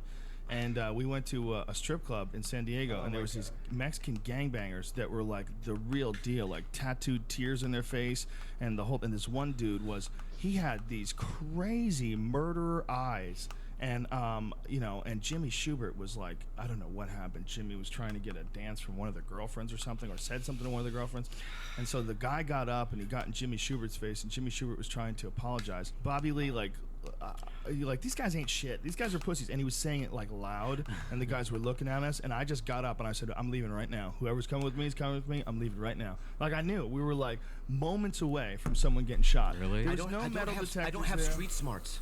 Oh my God! You talk about negative street smarts. These dudes had tattoos on their face. There's certain dudes where you look at them and you go, okay, "These guys are posers." These guys were murderers. Wow. Like, there's no question about it. Yeah, they would've got a shotgun. We are 15 minutes away from Tijuana. Okay, and this is, this is the old days when it wasn't even hard to go back and forth. Back in the 90s, bro, you needed a driver's license. That's all you needed. Yeah. You didn't have to have a passport to go to Mexico or come back and forth. Yeah, I don't think you need to explain this to Bobby. He's very familiar with Tijuana. Alright, so now let's look at what Joe and Bobby have to say about this more recently on their own podcast. Because Joe says that Bobby was the one that really started it by hitting on the gang member's girlfriend, but Bobby claims that Joe started it because he was staring at the guy, I guess. Either way though, they both do agree that Bobby was the one that was saying these guys aren't shit and they aren't tough at all and we shouldn't be scared of them. But it seems like both Joe and Bobby forget how it really started, and they forget that Jimmy Schubert is the one that hit on the gang member's girlfriend. Yeah, Bobby Lee almost got me killed at a strip club in San Diego. First time I met him. I already believe it. Continue. We were in our 20s, and I met Bobby Lee down there at the La Jolla Comedy Store, and then we went out after the show. This is probably like 90, late 90s somewhere. Right. And we went out afterwards, went out to the strip club, and there was this Mexican gentleman with a tattoo on his face.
Everyone's playing Ginyu now.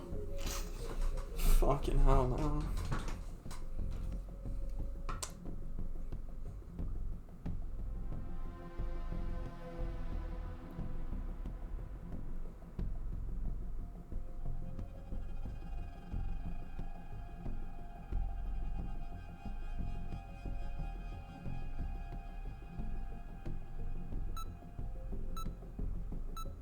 Dude. It would be so easy with fucking Meteor Strike from Broly to get early damage on Goldo, because that shit travels far. And since it's basically delayed, you have to throw it out. You'll pay for when this. it comes into contact Do you with it, hear like, me? dude, instant damage. I'm sure this will make Lord Frieza very happy. We got some noobs.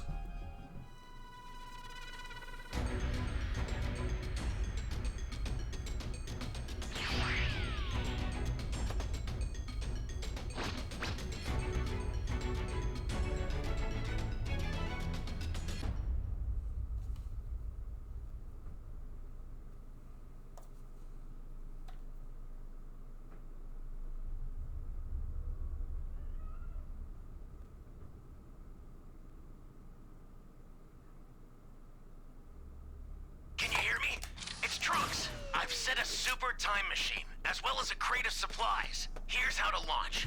Find the power keys, then place them in the right spots.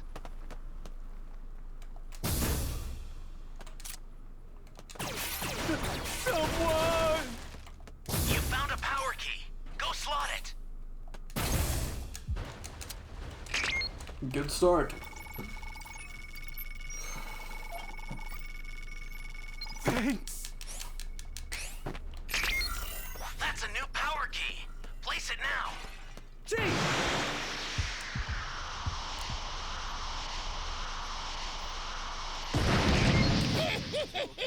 Oh, looky here. The poor things can't move a muscle. Let's no do this. Fair. I'm gonna be done here in no time flat. All right. Let's do this.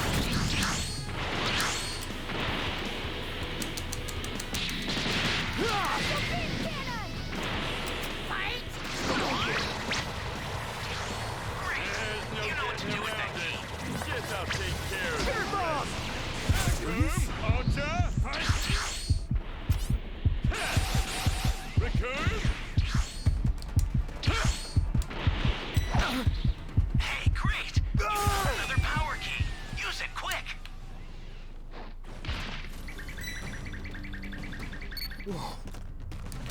Holy shit! We've basically found all the fucking keys already, except for A.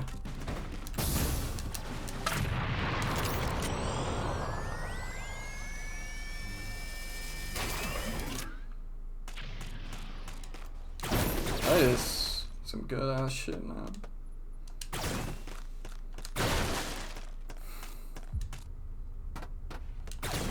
Dude, they should drop a perk.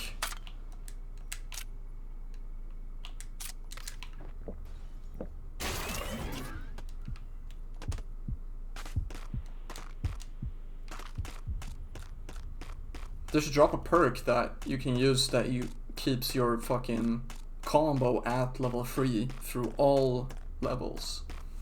That'd be a good perk. Alrighty. Now, it's time to play.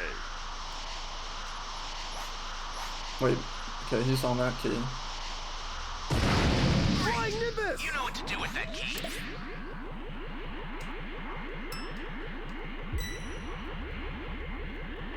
Get down on it. Get down on it.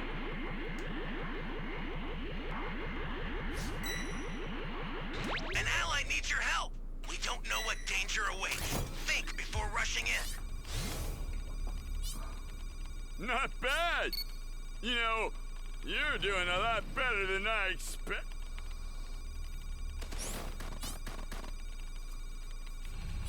Alright, so we have C, D, E. No one's on E.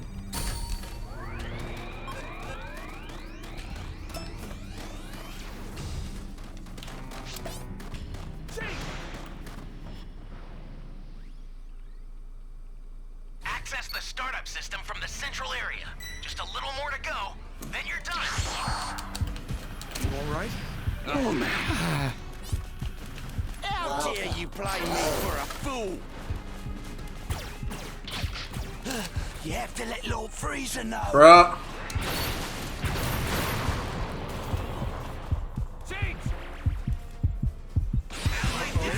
You intend to rescue them. Watch out for enemies. I'm the fastest in the universe! What the hell? This thing's busted!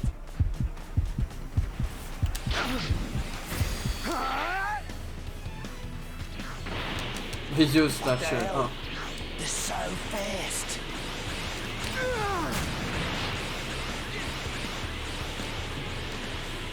An ally needs your help. We don't know what danger awaits. Think before rushing in. They're close. What the hell? This thing's busted! Let's do it again, Banner! I'll send some supplies to help. Make use of them. No, I'm dead. No one's gonna be able to fucking revive me from here. Phew. You okay? Thanks!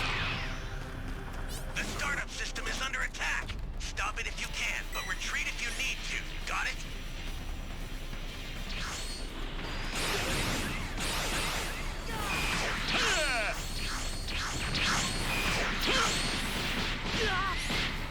What the hell? This thing's busted! You have to let Lord Freezer know.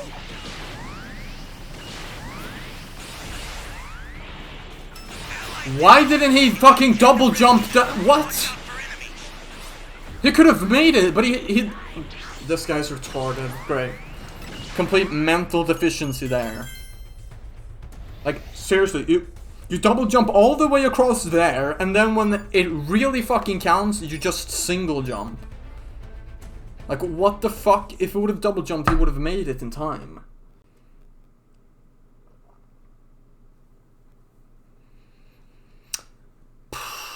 Wow. Fucking unbelievable.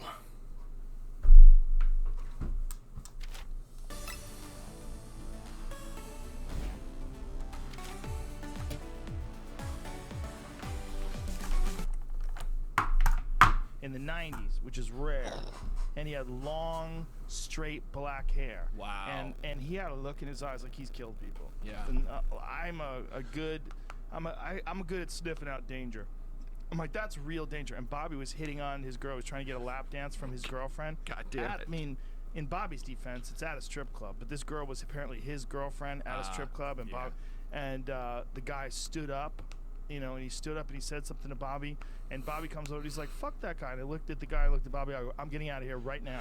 Anyway, I'm at the strip club, and I'm just sitting there. I can't tip, so I'm just sitting there.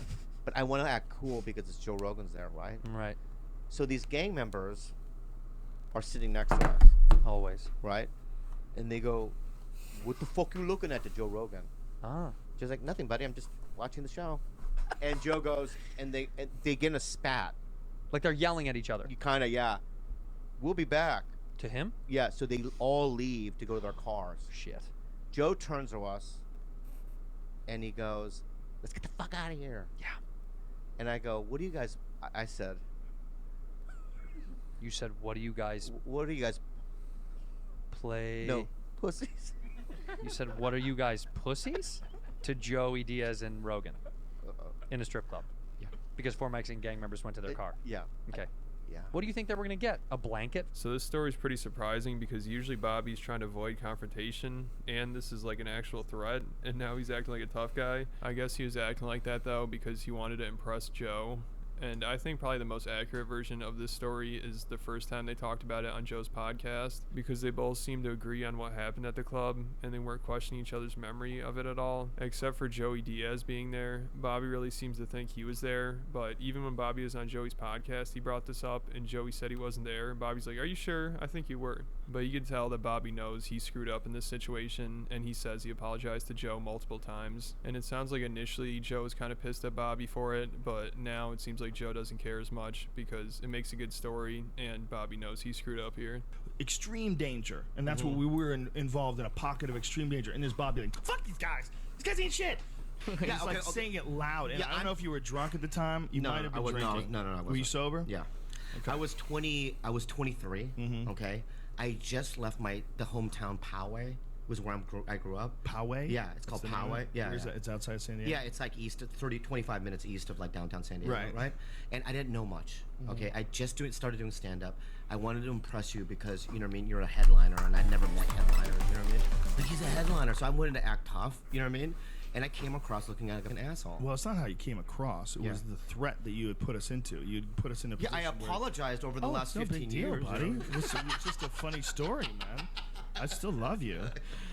Just a funny story, but I just remember, like, this little motherfucker's gonna get me killed. Yeah, and I remember that. I remember it vividly. Yeah, he was so incredulous. Even now, we were waiting to get in the car. You guys are overreacting. I'm like, get in the I don't know what was wrong car. with him. Yeah.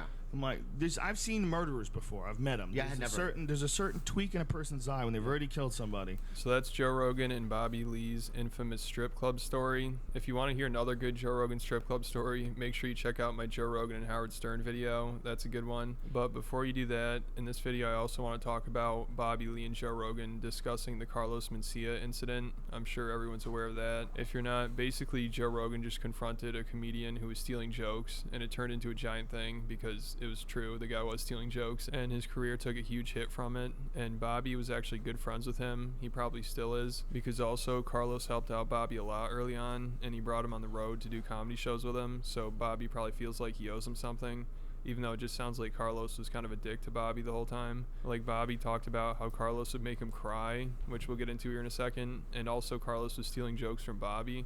So I don't know why Bobby defends this guy so much. Like, also after Joe confronted Carlos about stealing jokes, Bobby actually made a video defending Carlos, but it was a terrible video, and you could tell Bobby's just under pressure to do it, and he felt like he had to. And I've never seen him steal a joke.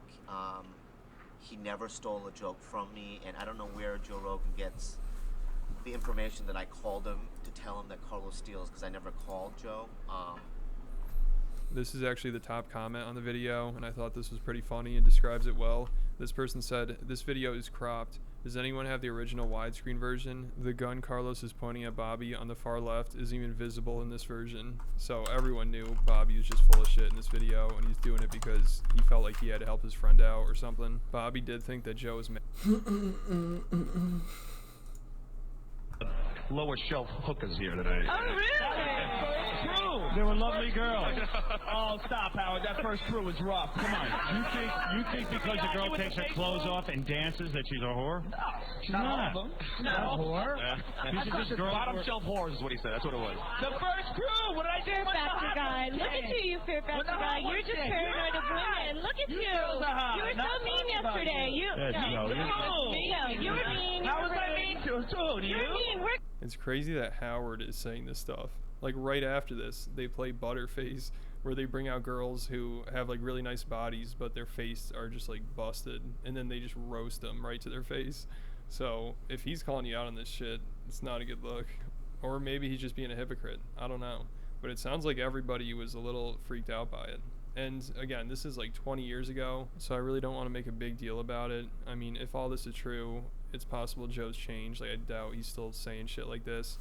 But I just want to show this stuff because this is kind of the start or the beginning of the end of their relationship, and things only go downhill from here because Howard keeps digging into Joe's personal life, which is obviously part of the show. Like, if you're going on there, you know he's gonna try to reveal like the darkest shit possible. Like, that's what makes it so entertaining. And Joe doesn't seem like the person that likes to air out his dirty laundry, and he's not looking to be involved in any kind of drama or anything. And I'd say even Howard might have taken things too far, like he does usually. Like, most of the show is him taking things too far.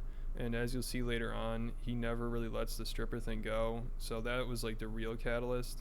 All this other stuff, I'm sure this just added to it. Like, on one of the shows, when Joe was sitting in, Howard brought in Joe's ex, who was a girl that was on Survivor, I believe. And she might be an actress or something too. And she revealed that Joe cheated on her. Those are old times, and I've forgiven him for hurting me. Isn't it? But how did he hurt you? Did he cheat on you? He did. Yeah. Joe! Oh, Joe! Way to go! What is your problem? Did you think you had an exclusive relationship with him at the time when you cheated? This is on the radio for the world. I did. You did. Joe. You're going How did hard you on find me, bro. out? Joe, let me ask you. Hey, enough. Why cheat on her? Why not be honest? You know what? We used to have huge fights, and then I would... Oh, so you figured you were broken up at that moment. Look, dude, we used to have the worst. You know that She stick? doesn't take any crap. Yeah. She goes We were nutty. together then, honey. Like, what would you find about it? Oh, whatever. I mean, you'd only known each other for 6 months. What, like, would she tell you? Things only got worse from here, and you could tell by his reaction, he was like just shocked. He's like, this is on the radio for everyone to hear. But probably one of the funniest things Joe's ever said was when Howard asked him why he was cheating on her. And things go bad. But we're still friends. We've been friends for a No, while. I know you're friends, but like, what would you find about realize that your personalities don't mesh. You know, you're better off being friends. Yeah, but why the cheating? Because I want to have sex with other chicks. Which would have been fine if he had just told me that's what he wanted. Well, didn't she satisfy you? She's a very pretty girl and she's very good in bed. It had nothing to do with it. It was just the fights. And he brought up one of these fights, one of these arguments that they got into, and it just sounds insane. Oh. And so she called me and she said, Jerry, Joe's seeing someone else. Wow. Dude, well, first of all, we had been in You were actually having a fight relationship. at that time. By the way, let's be And who honest. started every single Dude, fight? you did. You were Oh, crazy. she's Wanna sensitive be about that. honest? How is she crazy? Oh, first of all, like the first fight that we ever got in, she told me she never gets nervous. That was the fight. She told me I got like. I did not say I never You said you get never nervous. get nervous at auditions. And I said I that's didn't. crazy. Everybody gets nervous. Why would you Like, fight about everybody that? gets Argue important. about that. She Because said she I doesn't don't get like when nervous. people lie. Oh. I hate that. When people lie Wait about a anything, second. when And people it's are his fake, choice to decide whether Yeah, I'm you lying or not. decide. it's crazy. Wait a You second. decide. Anybody does Jerry anything that's says, important. wait, now you're sounding crazy. So that's a pretty bizarre thing to argue about, but also sometimes I feel like some of the worst arguments are over the dumbest shit. I don't know, I'm sure he just regrets all this now. I'm sure he regrets even going on the Howard Stern show because it was a wild ride for him. I mean, at first it sounded like he loved it because it's a lot of exposure for him and he seemed to enjoy it. The fans liked him, he got along with Howard. But then it just slowly started turning into a nightmare, and things just kept getting worse and worse. It just seemed like Howard loved embarrassing Joe. And I mean, that's usually how the show works. He just brings in somebody. Oh, that game's not gonna find anything.